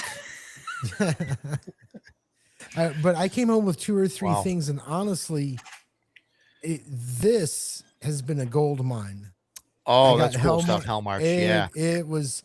I got that last year. I don't know if I'm going to be so lucky as to find something like it was so impactful on my game. In fact, Alchemic's going to be there. I plan on. I don't know that he's a big drinker, but he's going to have a drink with me. I'm going to make it happen. Yeah. Oh, there it is. You got Old Lords too. Yeah. I think he's going to have copies of the Old Lords there, so I'm going to pick that up as well. Oh, I should probably pick that up too. All right. Yes, you should. I should. Okay. Yeah. See, that's the thing. I would be perfectly happy just running BX. The problem is that I'm in a really good Axe game, which is basically BX on steroids. Yeah. Do I want my whole gaming life to be BX? You know what I mean? Like, is that what I want? Yeah. I mean, you definitely want to play different things. I mean, I like BX. My players had the problem of BX didn't have enough meat on the bones for them. That's why you graduate to the AD&D. Rules Cyclopedia. No. Yes. You were going. Yeah. Everything was great for a couple minutes there. And we could have been friends, you were like, Roger. Oh, let's switch to a different basic system. Why would you just do that? Yeah, I'm going to steal a line from Matt. Roger, I'm going to be looking for a new co-host for my show. I'm wondering. Matt's pulled that shit out of his ass so many times. I know. It's a great running gag. Listen, I love... Roger, speaking of which, are you interested in co-hosting? No, I'm just kidding. Get the fuck out of here. Dan says Axe is just spec me. It is. It is just and autism. Spec me and autism. Which is why, for a normal human like myself, I will always... there's only one hardback of Axe I don't have, and it will... Yeah, hard one, yeah. I was just going to say, you are a little biased. It will always be on my desk as a reference. I want to say, whatever. The Arduin Grimoire. Whatever, Matt. The Arduin Grimoire is on my to-buy list because I do not want to crack open the limited edition that I have in the Portal 2 Adventure, which is right there. So I cracked that baby open. Yeah. I started looking at it, but I'm like, stuff. I'm going to get the Arduin Grimoire. I'm going to make people, so here's the thing. If they have a complete... good condition blue box Marvel at North Texas, I'm fucking buying it. And I'm going to make some people shit their pants when I start cutting out the counters and putting them together in front of everybody. There you go. And then we're going to play. Yeah. I see some folks talking about... I'm with you there. I'm with you there, Gary. Like, don't buy the box sets or don't buy the gaming stuff if you're just going to put them on the shelf and stare at them. Like, they're meant to be played. Use them, Exactly. Even like with comic books, you know how you can pay extra money to have your sealed comic book and all that kind of shit? Makes no sense. You got the treasure tome. It just came in. I completely forgot I kickstarted it. Very nice, gentlemen. I saw people talking about it. I'm like, oh man, I totally should have backed it. And then I see this box on my front stoop. I'm like, what is this? I'm like, oh shit, I backed it. I got the right here. Oh, you're a member of the popular elite as well. I knew I was in good the company. box there. Yep. It's good stuff. I gotta find. I gotta run it at some point. That's. I mean, we're it's in a just. game. I need a big game. We're in a game run by Chubby Funster, who's doing a great job with it. Mhm. And I'm enjoying it. It's fun. I'm using Axe as a supplementary tool for my Gods of the North game when my players do stuff that the rule book doesn't cover. Sure. I don't know which I like. Right now, I think I lean towards just using Axe as a reference tool, like an encyclopedia that I go to for something. I'm at the end of the day, I'm very much, if you think of Dungeons and Dragons as, you know, there's two branches. You got like the AD&D branch where it's like try to be complete, try to give you rules for every potential thing, and Axe is the spiritual successor of that. And then you got the BX branch, which is kind of a little more loosey goosey, rules over fucking rulings over rules, that sort of thing. And I think Shadow Dark is becoming the spiritual successor of that. I'm more on the BX branch. I like having that flexibility. Axe is just, I mean, it is so. I don't want to use the word dense because Gary, you're right. Like there's only a few rules you really need to know until you get into the next phase of the game, the Conqueror phase, right? But there, it's like I see players looking. I still see players looking at their character sheets, going, "I'm going to use this skill," as opposed to role playing with me. Sure, and that's really what I want. You know, I just want to say really quick that I appreciate your input, and sorry, but I think you're completely wrong on most of what you just said. But oh shit, tell about it. We're never having this guy on the show again. We have a guest. Sorry, GM I'm Roger, out, guys. I'll see Roger, myself out. GM Roger, could you please elaborate on how Matt's wrong? Please. Oh boy, I don't want to like. Welcome to the second watch, baby. This is it. Well, guys, to the second watch. This is what we do. I don't know. Like I was with you with the two branches thing, with the basic and the AD&D thing. But Axe is, I think Axe and OSE both come off of the basic branch, and they kind of go in different directions. Where OSE kind of tries to emulate some of the stuff that was going on in AD&D, but make it, basicify it, I guess. Right. And then like Axe tries, like he obviously built an economic simulator on top of BX. And I don't really see AD&D in Axe. I mean, I think it kind of goes, because all the economic I have stuff. A response to this because go ahead. I mean, if you're looking at it just on its face, you're absolutely 100% correct. Okay. You could stop there if you want. Oh no, he won't. No, I won't. Fucking won't, bro. I have how much time is begun to defile myself. We got 27 minutes of you being wrong, GM Roger. Oh Jesus! So with both of you now? Wow. Up. Here we go. No, he's just talking shit to me. This is how it goes. So on its face, you're right because Axe looks nothing like AD&D. But here's the thing. AD&D as a core philosophy has tried to capture as many aspects of the game that the virtual world the players would be simulating as they go through as possible. Where BX didn't. Like they leave room, like, if you're going to swing a sword, consult these charts, so on and so forth. Axe is trying to simulate the world very much like AD&D is. It's just that it's taken some choices off of the Beckme line. And here is the unspoken thing that's going to get me in trouble with everybody. So if we have this branch that goes off, the AD&D branch, right? And then it splits, and then you got Axe. The AD&D branch is withering and dying and crumbling.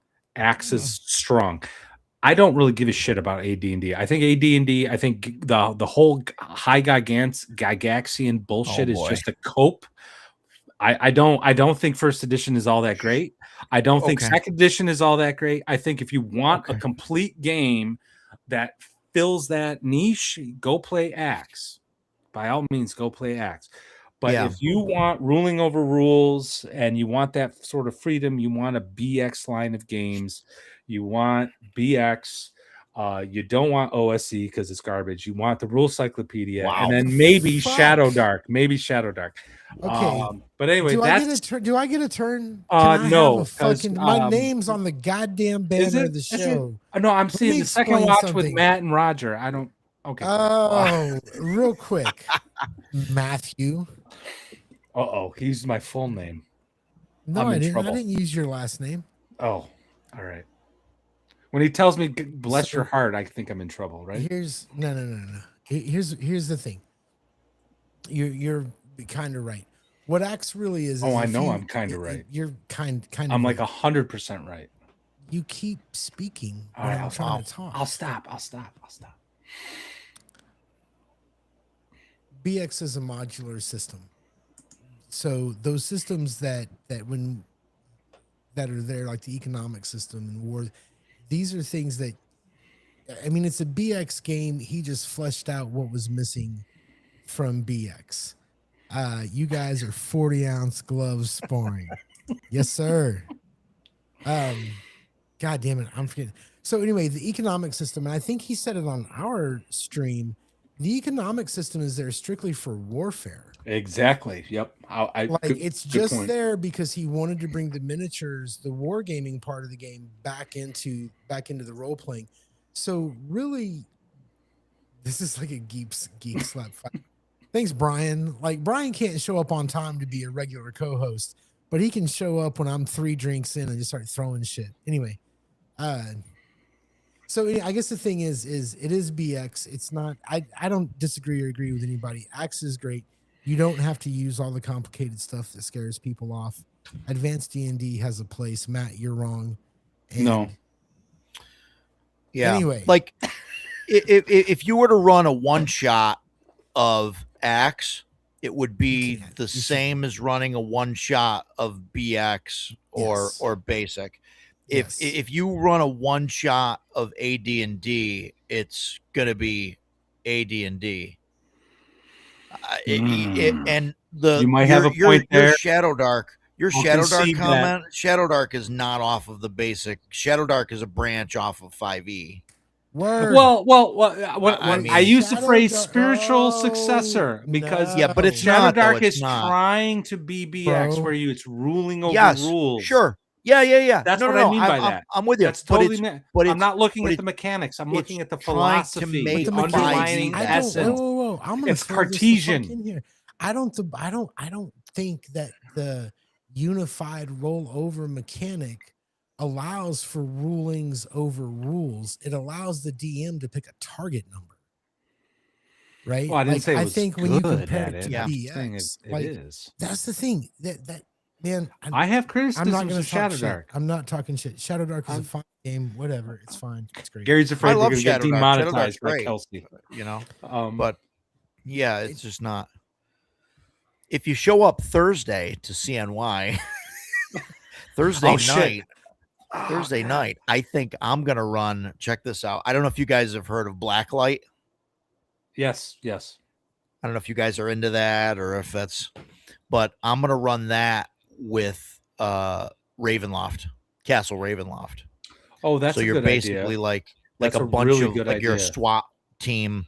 You Yes. go through a portal because Strahd's gonna merge our world and Ravenloft or some whatever MacGuffin thing, and like you're basically going up against Strahd and stuff with machine guns. I think, but I think I'm gonna run that Thursday night. That's a fantastic idea. For those who don't So- know, Blacklight's by the Scrying Dutchman, Victor Gorchev on Yeah. X, and it is a Shadow Dark inspired, I guess, game mechanics, system. But you're like these special ops dudes who go into bad places, supernatural places with guns, and you go and you fight monsters and stuff. So, $2 super chat from Chancellor. Yeah.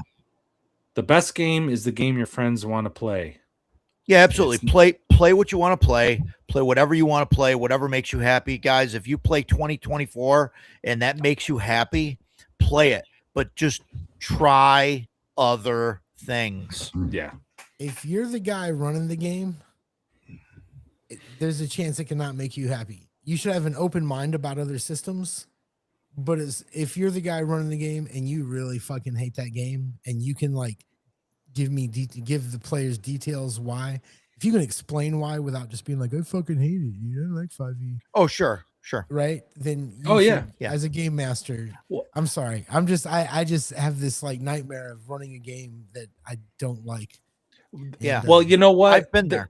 I think a few years ago, a lot of us in the OSR in particular, like we saw the fun everyone was having with 5e, and even we had some fun with 5e, but we saw its limitations. Okay. And I did. I'm not gonna lie, I did, but I saw its limitations, and then I started trying to OSRify 5e, and I came to a point where I'm like, why am I wasting my time with this?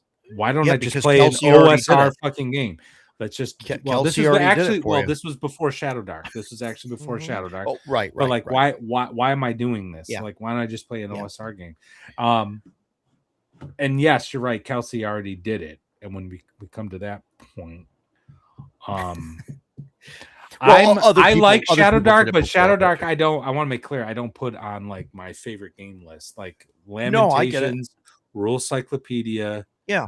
You know, down the line. She's never coming on the show now, bro. Well, really. No, I don't think she ever don't like her stuff. No, I love Kelsey. We met her. We love her. She's great. She's fantastic. Shadow Dark is fine. It's the thing. I think what bothers me about Shadow Dark is that everybody keeps yelling, it's OSR. So it's not there's nothing. Yeah, it's not OSR. It's not OSR. It is not OSR. It is a stripped down, reasonable version of 5e with attitude, with mood. I disagree with that. I disagree with that. Properly run. You're wrong. Shadow Dark is an OSR game. It's just that the resolution mechanic is the 5e mechanic. And I think that's actually this biggest fault, because I prefer the subsystems. We've talked about this, blah, blah, blah. But, if a player properly describes what they're going to do with their 10-foot pole, blah, blah, blah, you shouldn't be rolling. You should be like, okay, you did the thing, right? But when it's time to do the rolling, you have like that easy D20 mechanic. I think that's fine. And that's why I think Shadow Dark is a good game. It's not my favorite game, because I do think there's a characteristic to the subsystem that translates to role playing. My analogy is this: when you're swinging a sword in AD&D or BX, you're rolling a D20 and you're checking your Thaco, blah blah blah, right? But what happens when it's time to wrestle? You're pulling out a subsystem, because wrestling is different. I mean, and I think subsystems, that's the beauty of subsystems, properly understood and properly implemented. They actually enhance immersion, because the game mechanics are different, because you're doing a different kind of thing. And unified systems like Shadow Dark, like 5e, like 4e, like 3e, and any other unified system, they lose that. So, but that's a stream for another day. Yeah, I mean, that's GM like a balance Roger has issue. A convention that's things. about to happen. GM Roger, when is your convention going down? I forgot about all that. I want to tell Matt how he's wrong some more. But I know, no. Bro. It keeps me coming back. I love the guy. I do. I love him. I do. So next week on the Second Watch with Matt and Brian. Yeah, Gary, you come on my stream sometime. We can talk about how Matt's wrong. We can talk about it here. We're just. Look, here's the problem. You know those people who can argue and like, no matter how many times you prove you're right, they're gonna come back with some different shit. Yeah, that's called the counter argument, Gary. That's Matt. It's boy. It's maddening. It's maddening. It's anyway. Yeah. Anyway. No, so convention. Hey, yeah, there's a convention coming up, Central New York. Yeah, you got a convention coming up. When's that happening, bro? Central New York role playing game convention is June 12th through 14th, Friday, Saturday, Sunday, um, in Central New York. It's up in it's in Utica. It's actually the hotel is in New Hartford. It's right on the line. It's actually in the Utica Business Park.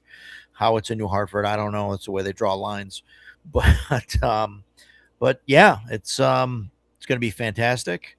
I don't know what else I could say about it. It's going to be great. Show up. It's good time. Don't take my word for it. Obviously, there's a bunch of other people that talk it up and say it's fantastic. So I don't know. I don't have time to pay attention to what's going on. I'm too busy behind the scenes trying to make sure everything goes off without a hitch.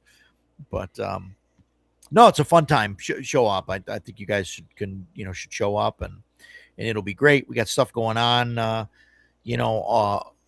All day long, and all the days, even Thursday for setup. I'm going to try and do some stuff. We'll probably be hanging out, running some stuff. Friday, Conan. I mean, who doesn't want to watch Conan the Barbarian while they're getting to hang out and talk to a bunch of people and, do an RPG book swap, right? I mean, it's fantastic. We got an auction. We're going to do a basket raffle. Where's Utica? Dead center in New York State. Yep. That's hence the name, Central New York. Central New York, yeah. Yeah. That's another argument I'll get into about upstate New York when people start talking about that. But that's, we'll save that. That's a completely different stream. I'll have to draw a map and, but no, it's going to be fantastic. We're doing an auction. We're doing a something else that we're doing. We did we call it a scavenger hunt. It's really not a scavenger hunt, but I didn't know what else to call it. We do a thing where I have the sheet and you get the stamped thing from all the you go around all the vendors and you get your sheet stamped. It almost looks like a bingo card, but all the vendors and special guests stamp the card, and then when you fill the card up, you bring it back to registration and you get 10 free basket raffle tickets. So cool stuff. So, well, I think everyone should go. Like I said, I'd love to make a weekend of it. And one of these years I will, but I'm going to try to make it up Friday night, and I'll definitely be there Sunday for some gaming. I think that's great. And let's face it, New York State needs something positive for going for it. So yeah. No, it's gonna be great. And Saturday night, if you're a cool person at sometime after the gaming, we're gonna have a super secret hangout get together, and I've got a couple bottles of some stuff, and Hell yeah, it's gonna be fantastic. Don't party too hard and try to game with strangers.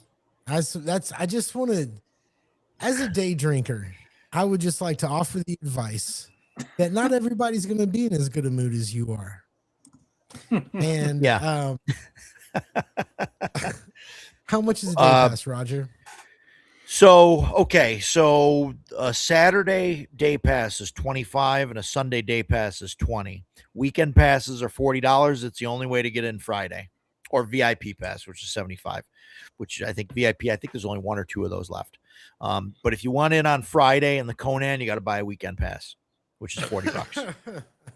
That's kind of like the special thing. I didn't want to do day passes. I originally didn't want to do day passes at all because I'm not huge on these conventions that have 40 different badge things and you have no idea what to get and who's this and what. So I hated that. That was one thing with like Gary Con. I love going to Gary Con, but it was they had so many different tiers and everything. It's just, I was like, no, we'll just do one thing. Everybody can get into everything. It's not. May I ask, nothing crazy. Is there a swag bag? Swag bag for VIP badge holders. Possibly next year. Depending on how well we do this year financially, we'll do a swag bag for everybody, or not the day passes, but the weekend pass holders. I want to do something smaller, a small swag bag for them, and then maybe throw in like a T-shirt or something for the VIPs. I've got some ideas. I'm working with a few different companies for some ideas and stuff for next year, and that's going to be great. So, well, hopefully, anyway. I don't know. People seem to like my crazy ideas, so. Last year at North Texas, when we walked in, there was a little display the hotel put up. They had a little sign that said "Welcome to NTRPG Con" or something, and somebody had put some dice on a little thing and some other little display stuff. But there was this one great fucking like yellow D20, just plastic. Like I knew how that would roll.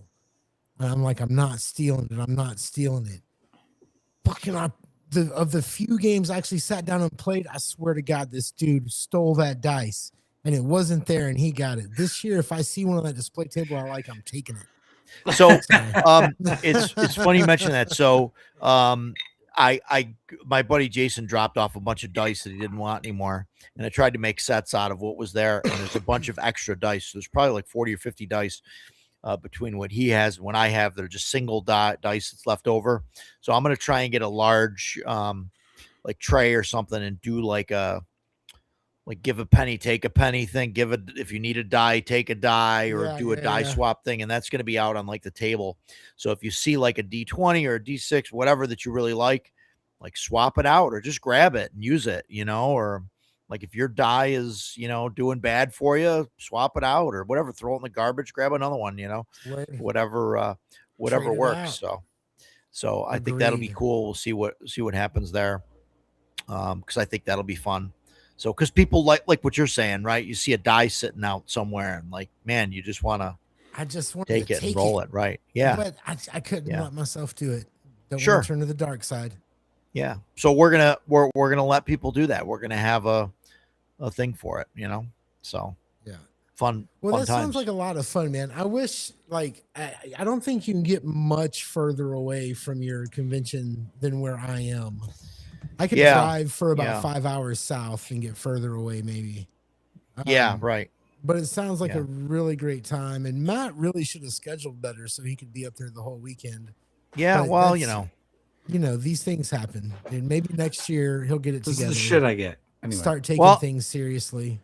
And Gary, we're about 45 minutes from Syracuse Airport and a little over an hour from the Albany Airport.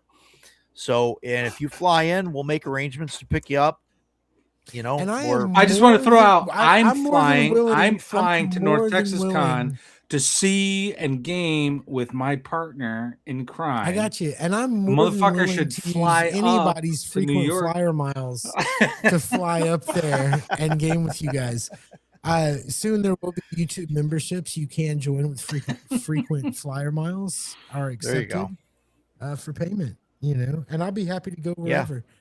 What the biggest thing about this trip to North Texas is for me is I got a place for the kids. Everything's fine. Yeah. But my little Chihuahua, dude, we don't know what to do with him. We don't know what's going to happen to this little dog while I'm gone. Speaking of which, I don't even know where he is. Well, at CNY, the hotel is a dog-friendly hotel. We're not going to let dogs on the convention floor and stuff. There's not the room. We don't have the space for it, really. Sure. But like my wife and daughter, they're going to bring our dog, and Tenkar is bringing up his dog, and there was somebody else who's thinking about bringing their dog. And my wife and daughter are going to take care of the dogs all weekend. They're going to walk them and go play with them and, do the whole thing. So like, there you go, Gary. Come up, bring the dog. Literally have no excuse at this point. My little dog is an asshole. He doesn't like anybody. You know what he does when he gets somewhere? He starts pissing on everything that doesn't belong to him. Oh my God. It is the worst. I had a friend like, no, I'll watch Kanye. That's why he's named Kanye, because he's an asshole. But we still love him. Like, we still listen to Kanye in the house, even though we know he's an asshole, right? Yeah. Fantastic. Yeah. Like, I'll watch him. I'm like, he will piss on everything you own in like an hour. So we'll figure it out. I don't really care. I'm leaving on Wednesday. They can do whatever they want. It's not my responsibility. Yeah. So, what do you think out of conventions? What do you think the biggest thing that if somebody hasn't gone to any conventions or a lot of conventions, what do you think what do you think that people take away from besides the shopping and everything else? What are people walking away from? What are they really paying for, man? What are they paying for? Sell this thing. What is the bigger Wow. picture here? Sell this. I'm a terrible sales guy. Well, no, I think that what people get out of it is meeting different people, because people play with their same game group generally all the time, the same group of people. So you get to actually go out, play different games, and play with different people. I think that's the biggest thing for me. Try out different games, and even if it's the same game, somebody might run it a different way, and you can pick up ideas and learn from that. Like steal ideas from people. Like Yeah. sometimes people get nervous about that stuff, and they're like, "Well, I don't want to copy what he's doing." Dude, my whole GM, thing, like the way I run games, like I mean, half of it's just stuff I've picked up and seen. You see other people do things, and you change things, and you you know, just steal shit. Don't steal, not physical stuff. Don't take dice Oh, from oh, from the displays, you know what I table. mean? Like we're God talking damn it. about, but like don't do that. But steal people, don't steal their ideas either, you know what I mean? Especially for profit. But you see a GM doing something that's cool Yeah. and you like it, man, write that down and start doing it and see if it does it for you, Yeah. and change things, and you do it and you figure it out, and then you figure out, hey, I want to run or play a 1E game, or I want to play Axe, or you figure that out yourself. And like, yeah, you can listen to the three of us argue about, which game's better and what branch it comes off of and all. But I mean, none of that matters. Just play, find something that Yeah. that fits and suits you, and change it to suit your group, and just do it. Just I play it. agree. I agree. I last year at North Texas Con, I had the pleasure of being in a game with run by James Radji, Lamentations of the Flame Princess, and the game was one of the most bizarre, crazy things I've ever seen. And he told us the whole reason why he wrote it was to play at a gaming convention to get an entire group of people to fake an orgasm at the table. Wow. Okay. And it's like, okay, like Yep. the fact that he thought of that as the impetus, and then he wrote this really interesting adventure around it. So that's kind of an extreme example of what you're talking Wow. about, but like you can see how people approach things very differently and what they can bring to the table. We have a super chat. Yeah. From fucking Brian. Fucking Brian. $5 super chat. He's staring at my books. I see OAR They're Shelfie. over here. I see Lost Over City here. is the repurposed, expanded, Yeah. go All done that morally stuff to there. perfection. What is your favorite BX adventure and why? Oh, jeez. I did Is that not for me? understand. Yeah, I think so. I didn't understand for- all the acronyms. He sees my original adventures reincarnated from Goodman right here on the shelf. Yeah, I saw So those he's too. he's Yeah, looking yeah. at those. I really, really love Expedition to Barrier Peaks, because of the whole genre mixing thing and all of that.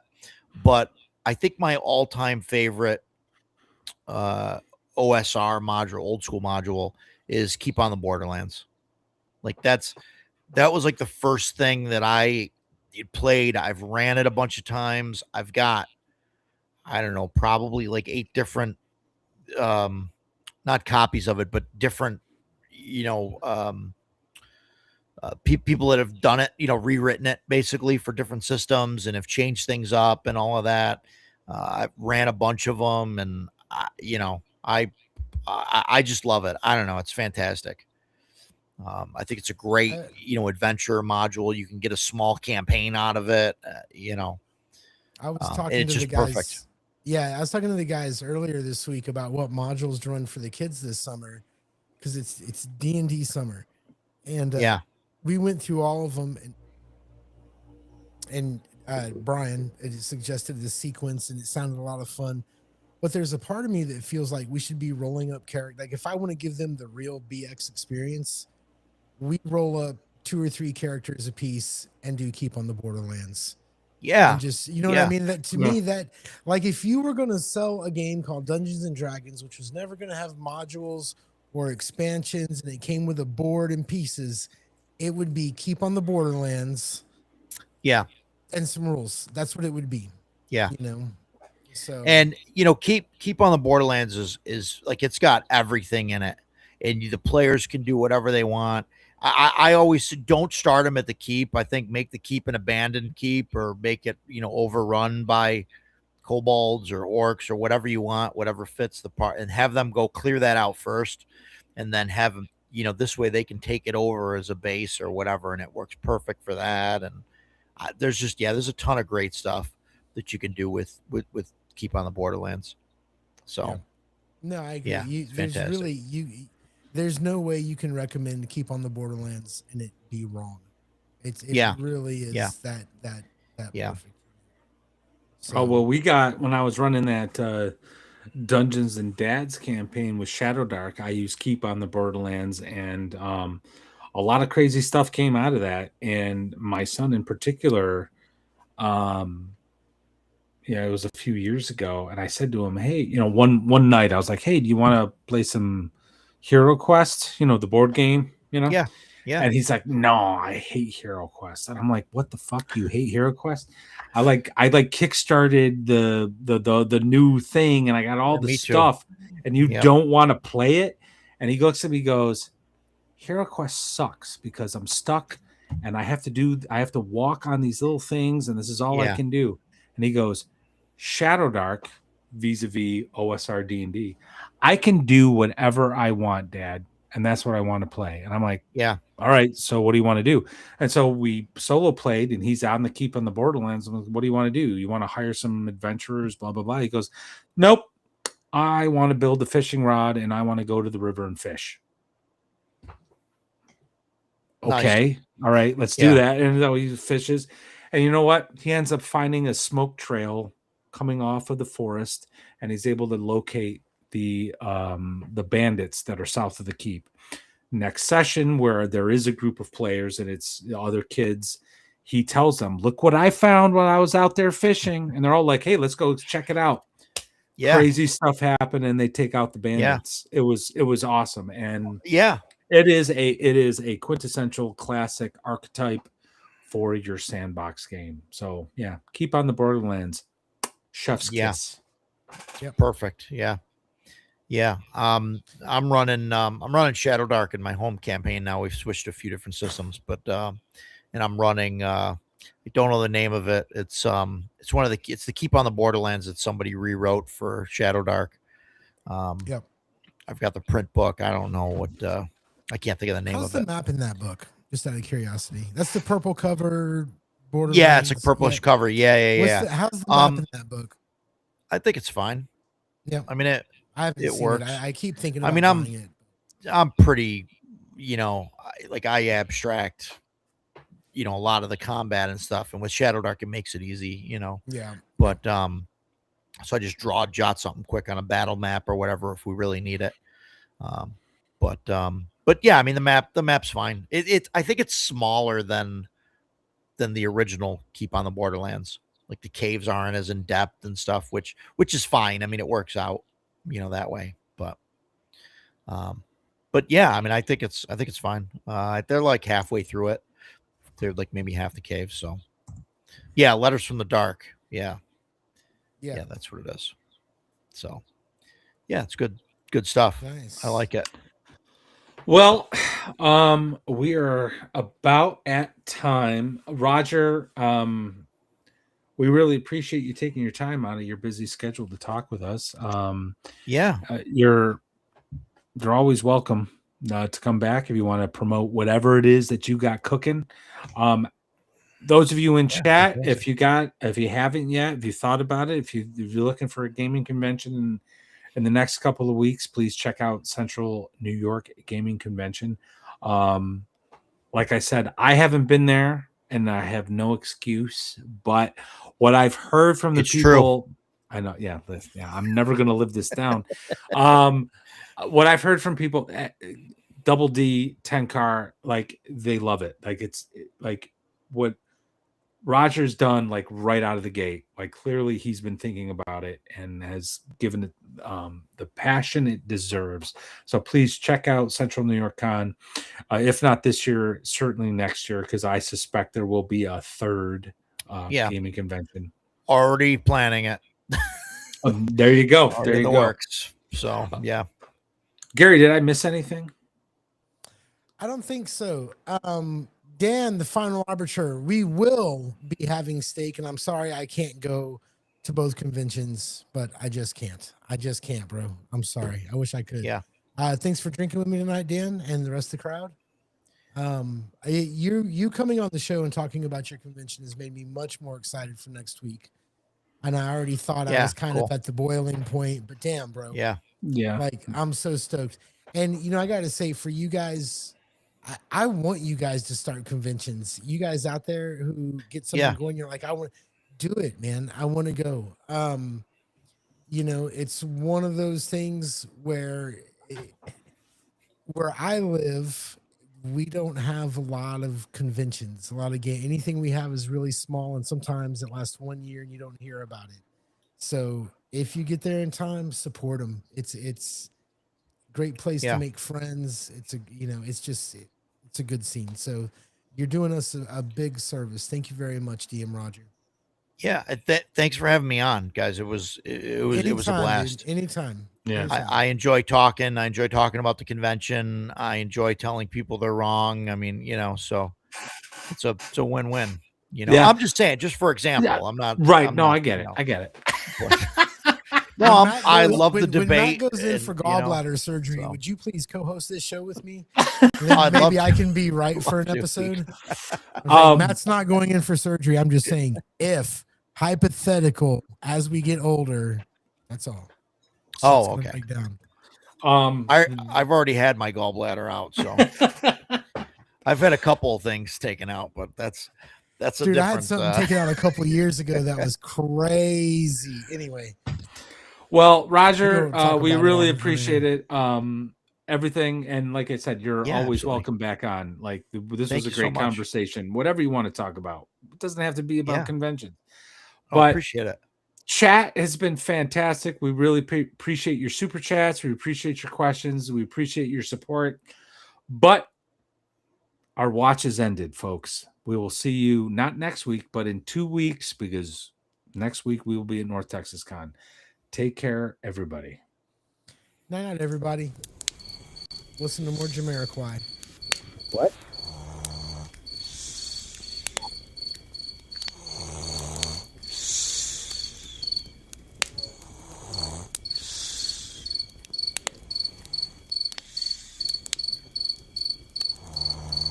Dude, get up. I think I heard something.